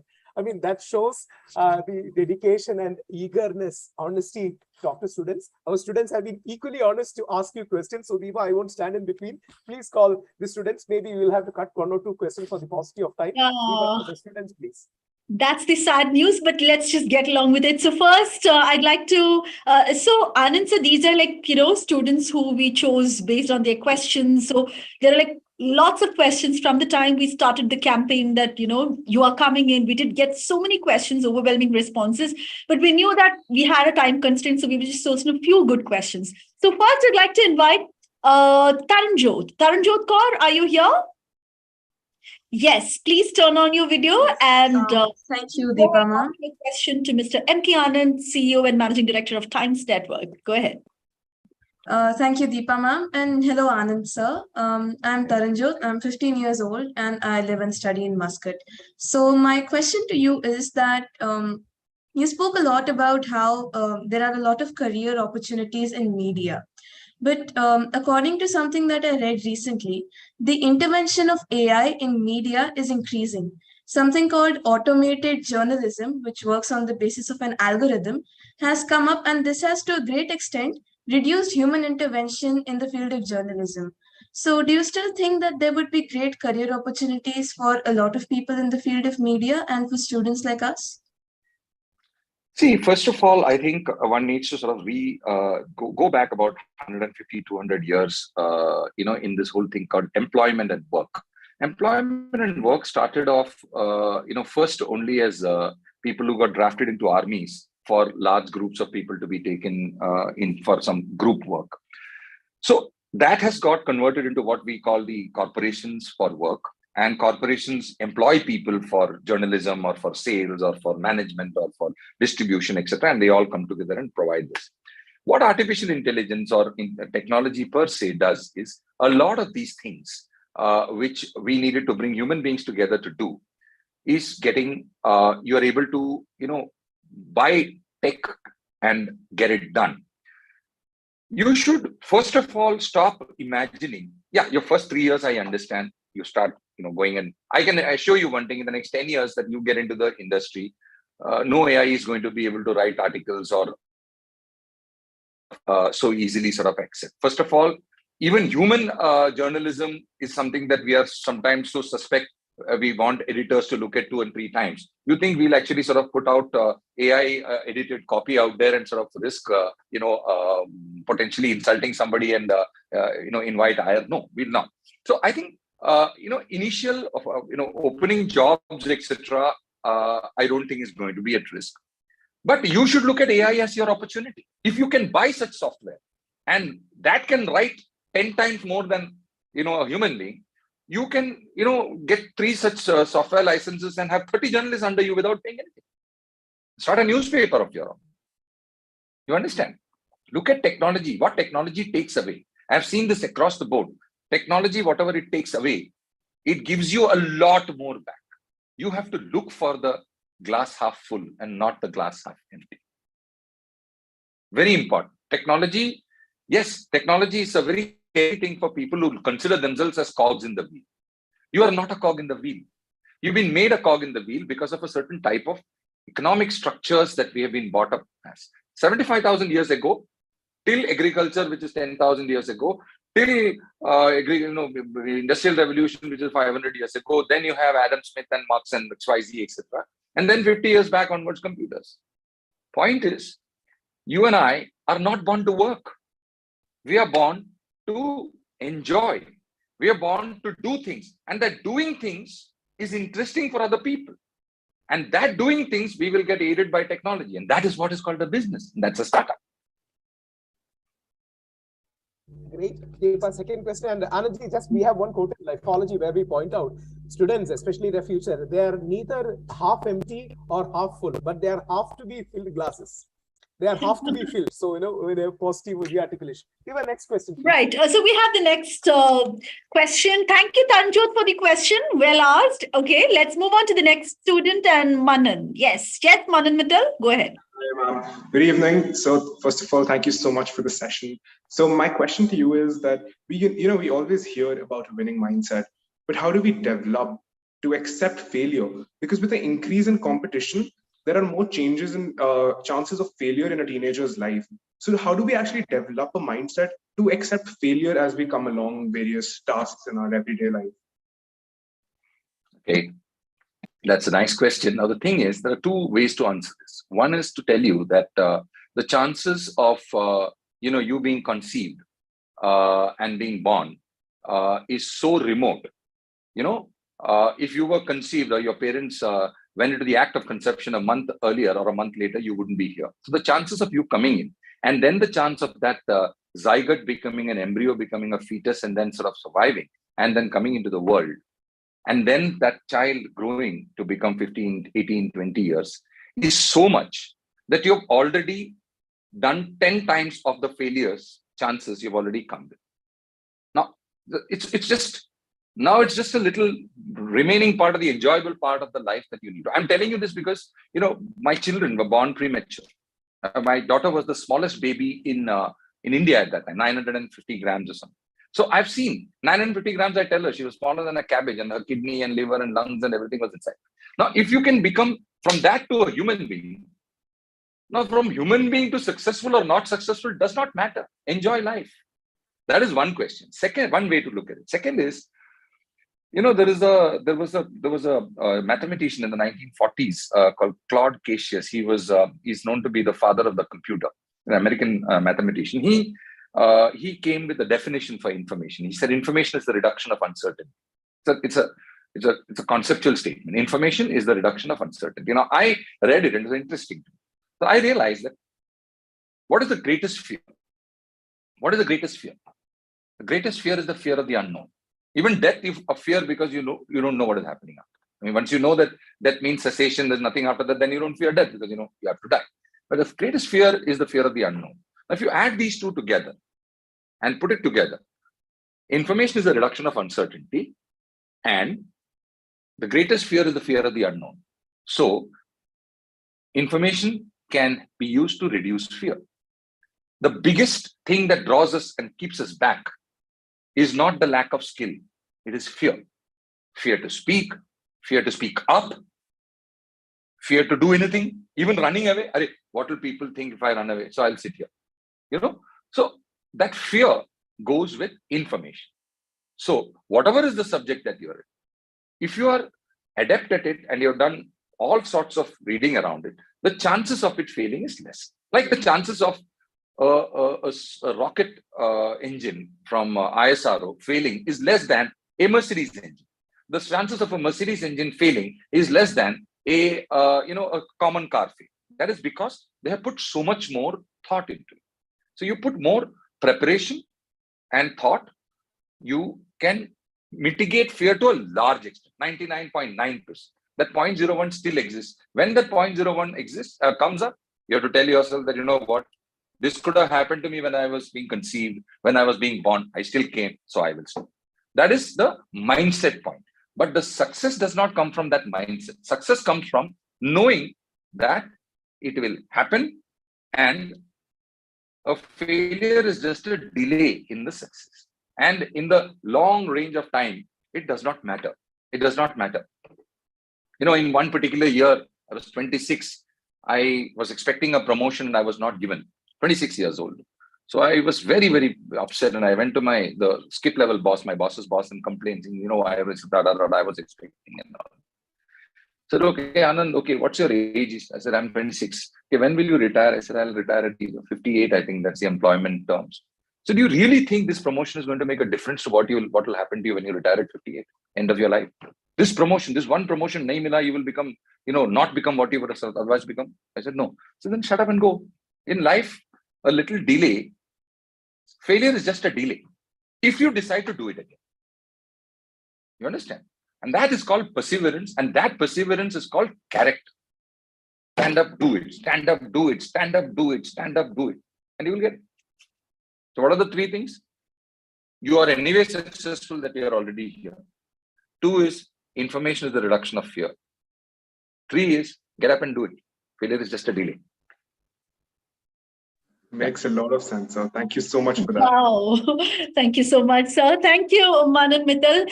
Yes, so I think in the interest of time, we did have more students lined up, but I would like to acknowledge the presence of our next guest, who is Ms. Shweta Khurana from Intel, and she is also here to speak about the same topic. She's Senior Director, Asia Pacific in Japan, Government Partnerships and Initiative, Global Government Affairs Group, Intel. So I'd like to acknowledge her presence, but of course we will move on to her. But before that, I would really like to thank. Anuj, it was absolutely amazing. We are absolutely proud and privileged to have you as guest of honor, and your session was amazing. I never knew you had so many quotable quotes. Even after interacting. And one more thing, our CEO Praveen Parameshwar is also here. So Praveen was the person who suggested to call you. I said, Anandji personally talks. I'm not sure whether he comes and speaks. I mean, my bad, absolutely my bad. You had such great quotable quotes. We will definitely note it down, and it will be inspirational for the students. Thank you so much for taking your time out and hurrying through all the flight delay and especially the flooded streets. Thank you so much. Absolutely. Thank you very much. Thank you all. Thank you all. Thank you very much. Thank you. Thank you so much. So everyone, my dear friends, that was Mr. M.K. Anand, CEO and Managing Director of Times Network, addressing our students on the National Guidance Festival. Thank you, everyone. Thank you, CBSE officials who are here. I'd also like to acknowledge your presence here.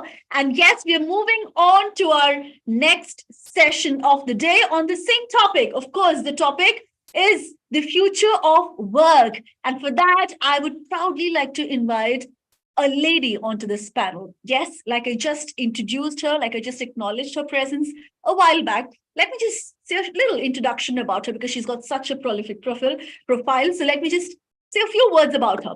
Well, I'd like to invite Shweta Khurana, Senior Director, Asia Pacific and Japan, Government Partnerships and Initiative, Global Government Affairs Group, Intel, into the session and to be part of the National Guidance Festival, which is the biggest festival or the focus only on, career guidance for students, organized by CBSE and Lifeology Foundation. Shweta is responsible for driving strategic programs and initiatives with governments across Asia Pacific and Japan. Her present focus is on building public-private partnership programs to develop AI human capital to meet Intel's global commitment to making technology inclusive and empower 30 million people with AI skills for current and future jobs. Shweta has 23 years of experience in driving trusted relationships with governments, development agencies, academia, and communities around the world. She has created smart models to address societal changes, accelerate thought leadership, and enable business growth through strategic planning. She joined Intel in 2010 and has led various roles as managing corporate affairs for Intel in Indonesia and K-12 education in India for promoting tech-enabled education. Shweta has created many multi-stakeholder alliances for youth empowerment and education transformation. She's been recognized for leveraging core business to building social impact and gain regulatory wins, build powerful external partnerships to drive shared investments and incremental reputational gains. So let's join our hands together to welcome Ms. Shweta Khurana, all the way from Intel, in addressing these students at the National Guidance Festival. Over to you, ma'am. Thank you, Deepa. That's very kind of you. And just kind of tells me that I need to tone the profile down, because if you're going to read it all, that takes a long time. But, I'm so excited to be here because it's very rare that we get an opportunity to talk to students and actually share what we feel about the future, what we feel about, how's going to work be maybe 5 years from now, 10 years from now, by the time all these students join the workforce. Reflecting back, I have been in the workforce for a long time. In fact, I have a daughter who's going to be joining the workforce this year. And I keep telling her, things are changing, and things are changing so rapidly that it becomes really difficult for us to kind of think of what the future really holds. When you talk about future of work, what does it really mean for all of us? Coming from an era where the work was very clearly defined. So there was an education path, and then there was a job one takes up, and then one goes and grows in the job. Today, we are living in a very dynamic and fluid world. We are talking about disruption all across. So there are changes happening in work tasks, right? There is a shift of division on the way work happens between what can man do best and what can the machine do best. Now, we all see science fiction movies and we all kind of relate to what happens in those movies, right? And we are awed. We basically feel really interesting to see when will robots take over our world eventually? Is that what artificial intelligence is all going to be about? But factually speaking, the machine is good at doing a lot of tasks, and the human beings are so great at doing so many creative tasks that the relationship between a man and a machine needs to be defined when you talk about future of work. 50% of our tasks today actually can be automated because they're so repetitive in nature. And the kind of data which all of us are generating, that makes it so much easier when you have a machine who can go through the entire data and come up with some very valuable insights which make work and life and play easy for all of us. In parallel, there are also changes in the workforce which are happening, right? So while our tasks are changing, there are changes in the workforce. There are new jobs which are getting created every single day, which needs a lot of reskilling for the current workforce. The future workforce needs to be oriented and skilled in a very different environment than each one of us has possibly been when, and I'm not talking about myself because I certainly feel a little dinosauric when I come here, but then, the way the regular school education system looks at. And then organizations like Intel and like a lot of other organizations have to spend a lot of time and effort in training the incoming workforce in doing the work, which is so critical for their own survival and competitiveness. And then the third and the most important thing, so you have changes in work tasks, you have changes in workforce, there are also changes in workplace. I mean, you talk about the gig economy. So many of us are working from our own houses. So many of us are working in a different manner than what we were doing before the pandemic struck us. 51% of knowledge workers are actually expected to be working remotely starting this year, which is huge. So I just want to kind of really talk about two things per se. You know, there's this new human-machine partnership and fusion skills, which is building up. A lot of our conversations talk about what do the children, or I would say the workforce of the future really need our 21st century. Without saying that we're already 22 years in the 21st century, right? We need to evolve faster. So what are those new age skills which we keep talking about, which are so relevant when you look at future of work? And there's enough research which can look at it. You're looking at really leading and driving, right? As joining, if you're planning to join the workforce in the next 5 years, we're looking at students leading and driving activities which the humans are acutely enabled to do, you know, like leadership skills, like creativity. And you're talking about how do you make the right judgment? Now, a machine can't judge. A machine would not have the possibility of understanding what, again, talking about AI, right? What AI ethics is all about, or what biases is all about. That is where human beings are best catered to. And that's the job of future work or future we can focus on. At the same time, there are hybrid activities. So there's a huge study which says that, you know, once artificial intelligence becomes more mature, and now AI has been here for like decades now. It's, even though the conversations of AI started recently, it's actually been a technology which has been here for a long, long time.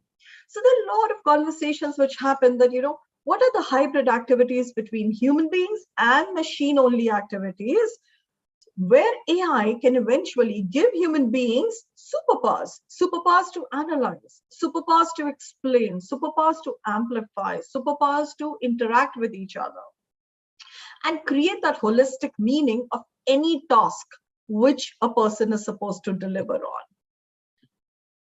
I can go on and on about, you know, the kind of the capabilities which one requires, the tasks and the way we need to develop that as future of workforce. But I'll just kind of give you one such example, right? Take an example of a videographer today. What does a videographer do in the current situation?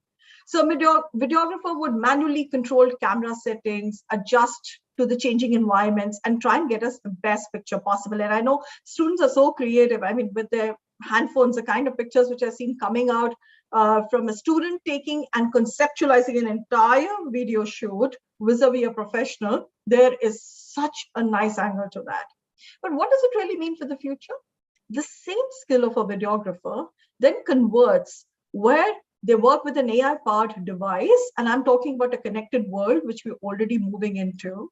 So the AI-powered device can basically figure out what is the best angle, how, you know, what your aperture should look like, what is it that you can get the best shot from, but then what does the human being really do? The human being needs to be skilled on how do you build that engaging content? What is the right content to be put forth?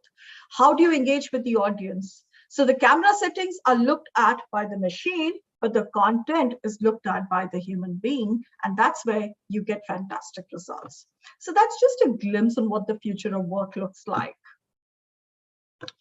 Rahul, yeah, yes. Do you have any questions? And we can just go in. Of course. We have students lined up for the questions. Deepa. Definitely. So that was. She's my wife. She's a much better speaker.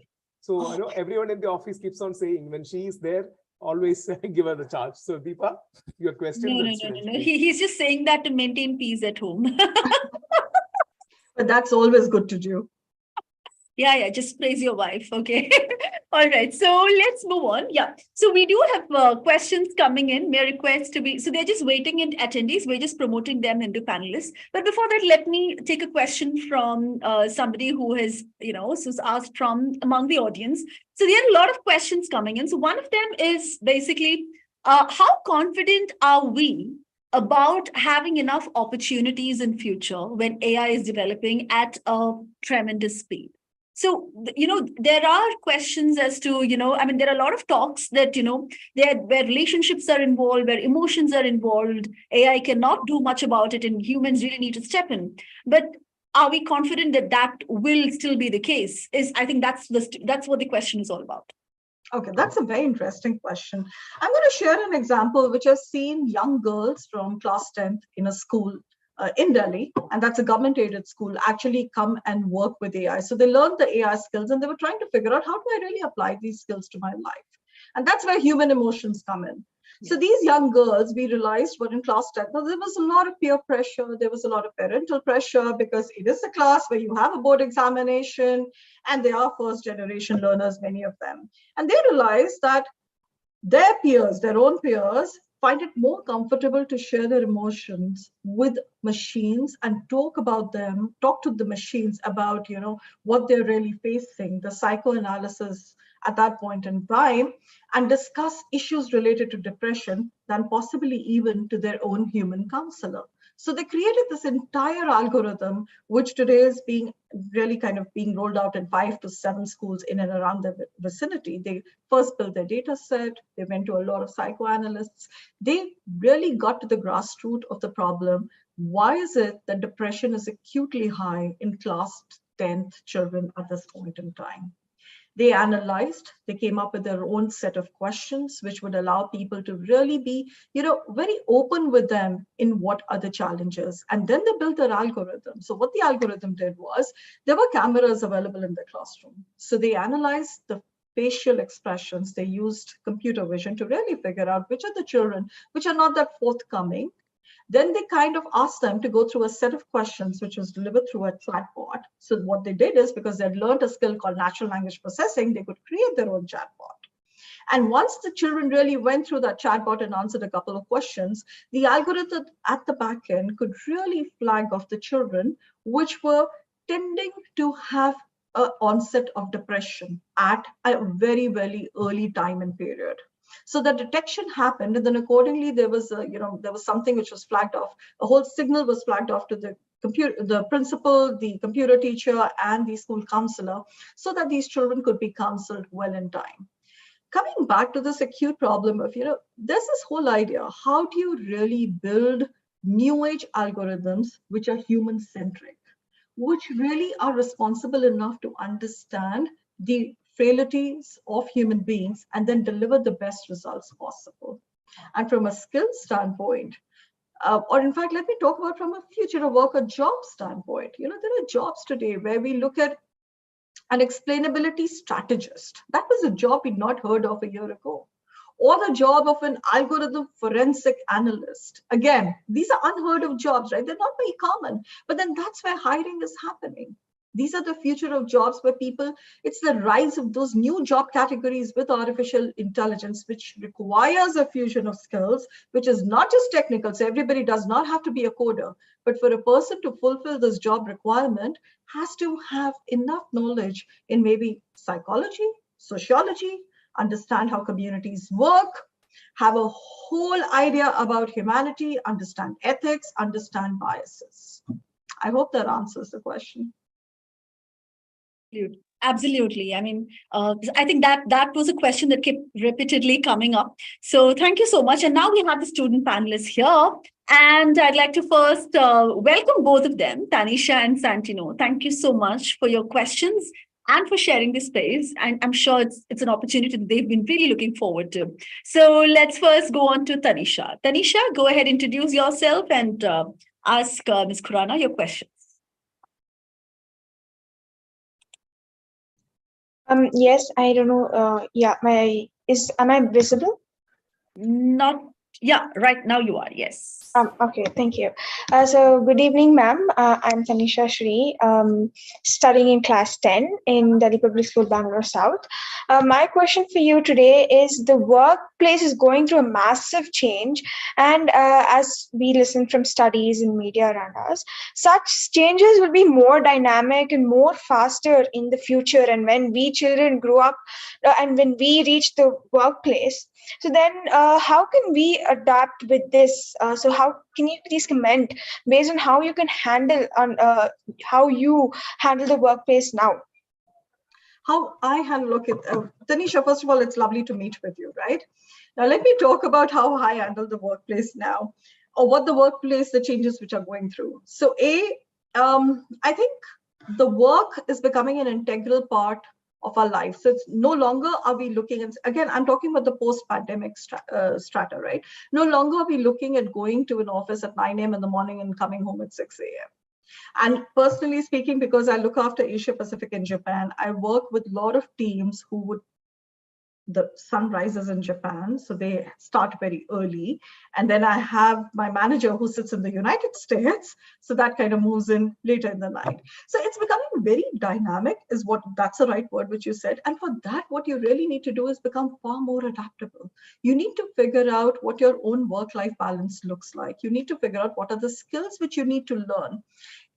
Knowledge is one part of the story, what all of you are learning in your schools, following a certain amount of curriculum. But it is the skills which make us far more resilient to this dynamism which we see in our workplaces today. You know, when COVID started and everybody had to move on to this whole idea of learning online, learning in a virtual environment, it was amazing. I would talk about the resilience of teachers, of students, even parents, that they had to move almost immediately into this environment. That is a skill which is very, very long to last. So those are the kind of skills which one needs to pick up and then grow with it and become as adaptable as possible. Because the minute you understand that you're living in a dynamic world which is going to change, evolve every day, you know, it's like technology. It's like every day we see something new being released, and what we were using possibly 3 months ago is kind of outdated. That's what the way our works, you know, the environment of work is, and that's what the future of work also is. But the skills are going to last you a lifetime. So knowledge is one part of the story. You will have to keep improving your knowledge. Also, if you're in a career today, doesn't mean, and it needs a certain set of knowledge, really doesn't mean that 2 years down the line, you will not have to kind of relearn, and it will keep evolving. That cycle will keep evolving, but skills will last you a lifetime. Amazing. Thank you.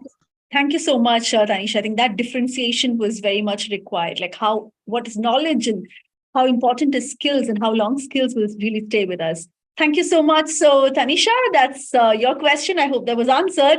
Let's move on to the next student, Santino. Santino, go ahead.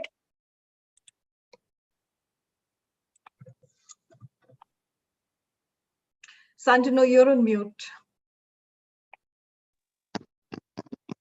Hi, my name is Santino Shobi. I'm studying in class 10, Woodland Park, Ajman, in the UAE. My question for you is that apprehension with many is that in the future, humans will be less relevant and machines would take over. How we should shape ourselves, you know, to keep us relevant, like to keep us in the game. Otherwise, machines would overtake us. Santino, I'm so glad you asked that question, right? And so are you a science fiction fan? Do you watch a lot of science fiction movies? Well, yeah, I do. Okay. I do like them. Awesome. Even I like them. You know, the kind of science fiction movies which were there when I was a student is actually a reality today. But you think machines would really overtake us? I don't think so at all. See, you know, I'm going to take a step back and talk about, again, the human-machine relationship and how important that is. At the end of the day, a machine is defined to do what human beings would want it to do. Now, what do we want to do? We want to build a world which is much better than the world we live in today. And that is why these conversations which are happening all across, and not just the industry, I would talk about they're happening in the government, they're happening in the education system. All the schools who really picked up AI as a subject of study in the vocation, as a vocational subject, are also having these conversations. Where are we ethically inclined when it talks about machines? And I'm sure you've heard of a lot of examples of, let's say, autonomous driving, right? Self-driving cars. You've heard of examples of a lot of things which are going into the space, what happens to them? So the question comes, the relevance of human being is not going anywhere that much, at least, you know, anybody who's a futurist will be able to tell you. It's going to become far more important because it's human beings who are going to identify and define the way machines are going to work, function, think. What is artificial intelligence? It's just a machine mimicking human intelligence. So depending upon how good, bad, superlative, and the way a human being would want the machine to react is how the machines start reacting. There is a lot of studies. In fact, there's a whole conversation which is on the new human-machine partnership. I would really recommend, if you're interested in this space, go read up on it. There was one of the skills which they came up with, that study came up with, they said that the more the machines evolve, the more time human beings will have to become human again. Because as of now, what is happening, if a human being is stuck in doing repetitive tasks, which I would say is something with the brains are far more, they can evolve far more and do much better tasks. So that gives more time for the human beings to become human again. Or there is a whole idea of how do you do responsible normalizing of what artificial intelligence does. And there again, it's the human beings who define that. So while machines or AI can give humans superpower-like skills, or give them insights, specifically because they can compress a lot of data and come up with the right relevant answers for us. It's like using a calculator, honestly. I mean, if I have to tell you to multiply a 7-digit into a 7-digit, I'm sure you would prefer to use the calculator instead. But it's you who drive it. And it's the generation, it's a future generation, it's all of you who are here as students today who are actually going to drive the way machines are going to react to the world, to the globe going ahead. I would kind of just say that if we want to live in a world which is far better in the world than what we live in today, it's actually the future generation, it's all of you who can drive that for us. And I am very hopeful on the future. Thank you, ma'am. Amazing. Santino, are you hopeful of the future after that answer? Yep, definitely. Oh, wow, that's amazing. That's what we want. Thank you so much. Thank you, Santino. And thank you, ma'am, for answering that. We do have another question. So this is just coming randomly. This question is how to manage expectations related to examinations and academics in present with the steps we should take to be future ready. So you know that future is going to be dynamic, it's going to change, but at the same time, we need to manage expectations of current academics and examinations and everything. So how are we going to strike a balance between the two? I think, Deepa, you said the right word. It's all about striking a balance. It's all about striking a balance between ensuring that whatever your curriculum demands from you, you are able to comprehend it, you are able to understand it. And the curriculum has also become so relevant to the future than what it was a couple of years ago. So it's there. More importantly, it's how do you apply the knowledge which you're gaining. That becomes acutely example. I'll give you an example here again. So, let me talk about a cognitive capability, which today a student develops while they're learning. So there are 55 plus eye diseases, which can be diagnosed very proactively with an error rate of maybe just 5% by DeepMind as of now, right? Much better than clinical experts than a human being at the other end of it. So where is the cognitive capability which is really being developed? The idea is, how do you really ensure that these diseases are curtailed, they do not come up again, and they receive the right medication is where the human capability comes in. So from examination, I would actually compare the syllabus which you have to learn and the skills and the application part of it, which you really have to kind of pick up along the way. Strike a balance between both. Make sure that you give equal importance to both. I'm a mother at the end of the day. I've had a daughter who's gone through the CBSE school system. And I would say it is important that you stay with the syllabus, but then use that to learn much more on how to apply the knowledge which you're gaining. The application is important. And how do you get that? How do you really get to understand how do I apply the knowledge which I'm gaining in a classroom? Is simply by having many more conversations with your peers, with subject matter experts. Go beyond in your community, go beyond your circle and have those conversations and try and get some practical experiences along the way, which would be a big help as you think about what careers are you going to follow through. Right. Thanks. Yeah, that really makes sense. Thank you so much. So just one more question. Being someone who would have faced a lot of challenges from where you started till where you are today, I've got two questions on that regard, and that's going to be the end of it. How to transform a challenge into an opportunity, that's one. And second, in your journey where there would have been a lot of challenges, how did you sort of upgrade yourself from where you started and from where you've reached now? Okay. So this kind of takes me back in history. A very wise man once told me, so I manage public-private partnerships, right? We typically call it as PPP. But a very wise man once told me that the only way as a student, and it really doesn't matter what age group a student is in, would kind of upgrade their knowledge is because of three factors which you have to ingrain in yourself. And that's what I try and follow is be passionate about what I do. So that's the first way. You need to be very passionate about what you're studying, what work, which career stream do you want to pick up. The second is have a plan. That's the second P. Never kind of work without a plan. A lot of us think things will come our way, which normally doesn't happen. So you have to have a plan on how to get access to the right resources, get access to the right people, get access to the right mentors who can help along the way. And the third P is persistence, because that's equally important. You can be extremely passionate about something, you can have a plan, you can have large plans in life, but if somebody is not persistent enough, then there's always a challenge. So that's what's always helped me all throughout my career. In fact, for a long, long time.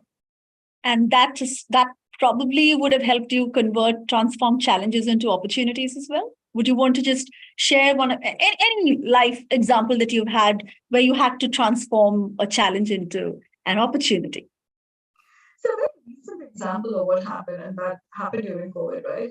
We launched a program with the Ministry of IT called Responsible AI for Youth, where we had to work with school children who are in government schools across the country. And we realized that doing it virtually will not happen. So it was because there was a very detailed plan of action which was built in, and there was an equally detailed, there was a persistent effort, not just by me, but by the community at large. We got children from multiple schools to go and help their peers come online, learn the skills, and not be left out. I think for the last 2 or 3 years, we've seen a lot of such examples in India specifically during the entire, maybe I would say, not just COVID, but also the way things have evolved, where anybody who needs some kind of a support is able to get into a peer system of support. And I would really encourage that in your schools, in your classrooms, maybe across schools, maybe community schools, help people wherever possible. That's what is all opportunities about. If you get an opportunity, go pass it on.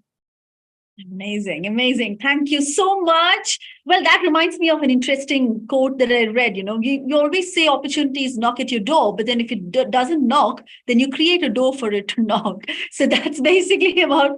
So I guess thank you so much. And that was we do have a long list of questions, but then in the interest of time, we're already at 8:10. Oh my God. So thank you so much, Ms. Shweta Khurana. Rahul Ishwar, would you want to add something as concluding remarks for Ms. Shweta Khurana? Yes. Rahul Ishwar, are you there? I think we lost him. He's facing some sort of issues.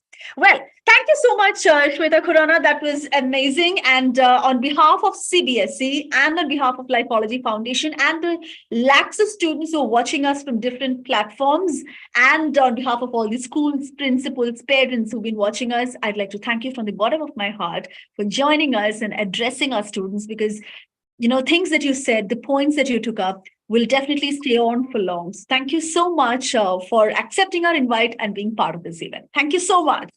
Ladies and gentlemen, boys and girls. Bye-bye, and all the best to everybody. Thank you so much, Ms. Khurana. So, my dear friends, that is Ms. Shweta Khurana, who spoke to us about the future of work. Thank you so much for joining us. Yes, so that was our session for the day. Now, before we wind up, we are about to wind up, and we'll come back tomorrow with more. But before that, let's give a quick wrap up or a few takeaways as to what all did we really learn today, or what did we take away from today's session? About mindset, I think that was an amazing session. We learned about flexibility and openness, creative thinking, systems thinking, entrepreneurial mindset, and collaborative mindset. Now, that is the sort of mindsets required for the 21st century. Flexibility, which even Sweta ma'am quoted right now. Openness, creative thinking, system thinking, entrepreneurial mindset, and collaborative mindset. And then talking about the future of work, we learned three main things from Shri M.K. Anand's session. Failure is only delayed success. My dear little ones, please always keep in your mind, if you fail, it only means that success is just, a few parts away. That's it. And the second one, India is full of opportunities. So do not think that, okay, I'll complete my studies and let me go abroad and use them. No, India is full of opportunities. You just need to tap into them. Third, information is reduced fear. Right? So or rather, I would say, to reduce your fear or to curb your fear, just gather as much information as you can, right? And then, of course, from Ms. Khurana's session, we learned flexibility again is a skill to be learned to adapt to changing work environments. Be passionate about what you do, have a plan, and be persistent about it. Passionate, plan, and persistent. Yes. So those were our major takeaways. On that note, I'm excited to come back tomorrow again for more and more. Until then, thank you all for joining us. Have a good night. Sleep tight, everybody. Do not worry about anything. Relax. And as I always say, have a chill pill. Bye, everyone. Take care. Good night. And thank you for joining us. Thank you, CBSE officials, for joining us. I'll see you again next time tomorrow. Till then, this is Deepa signing off. Bye.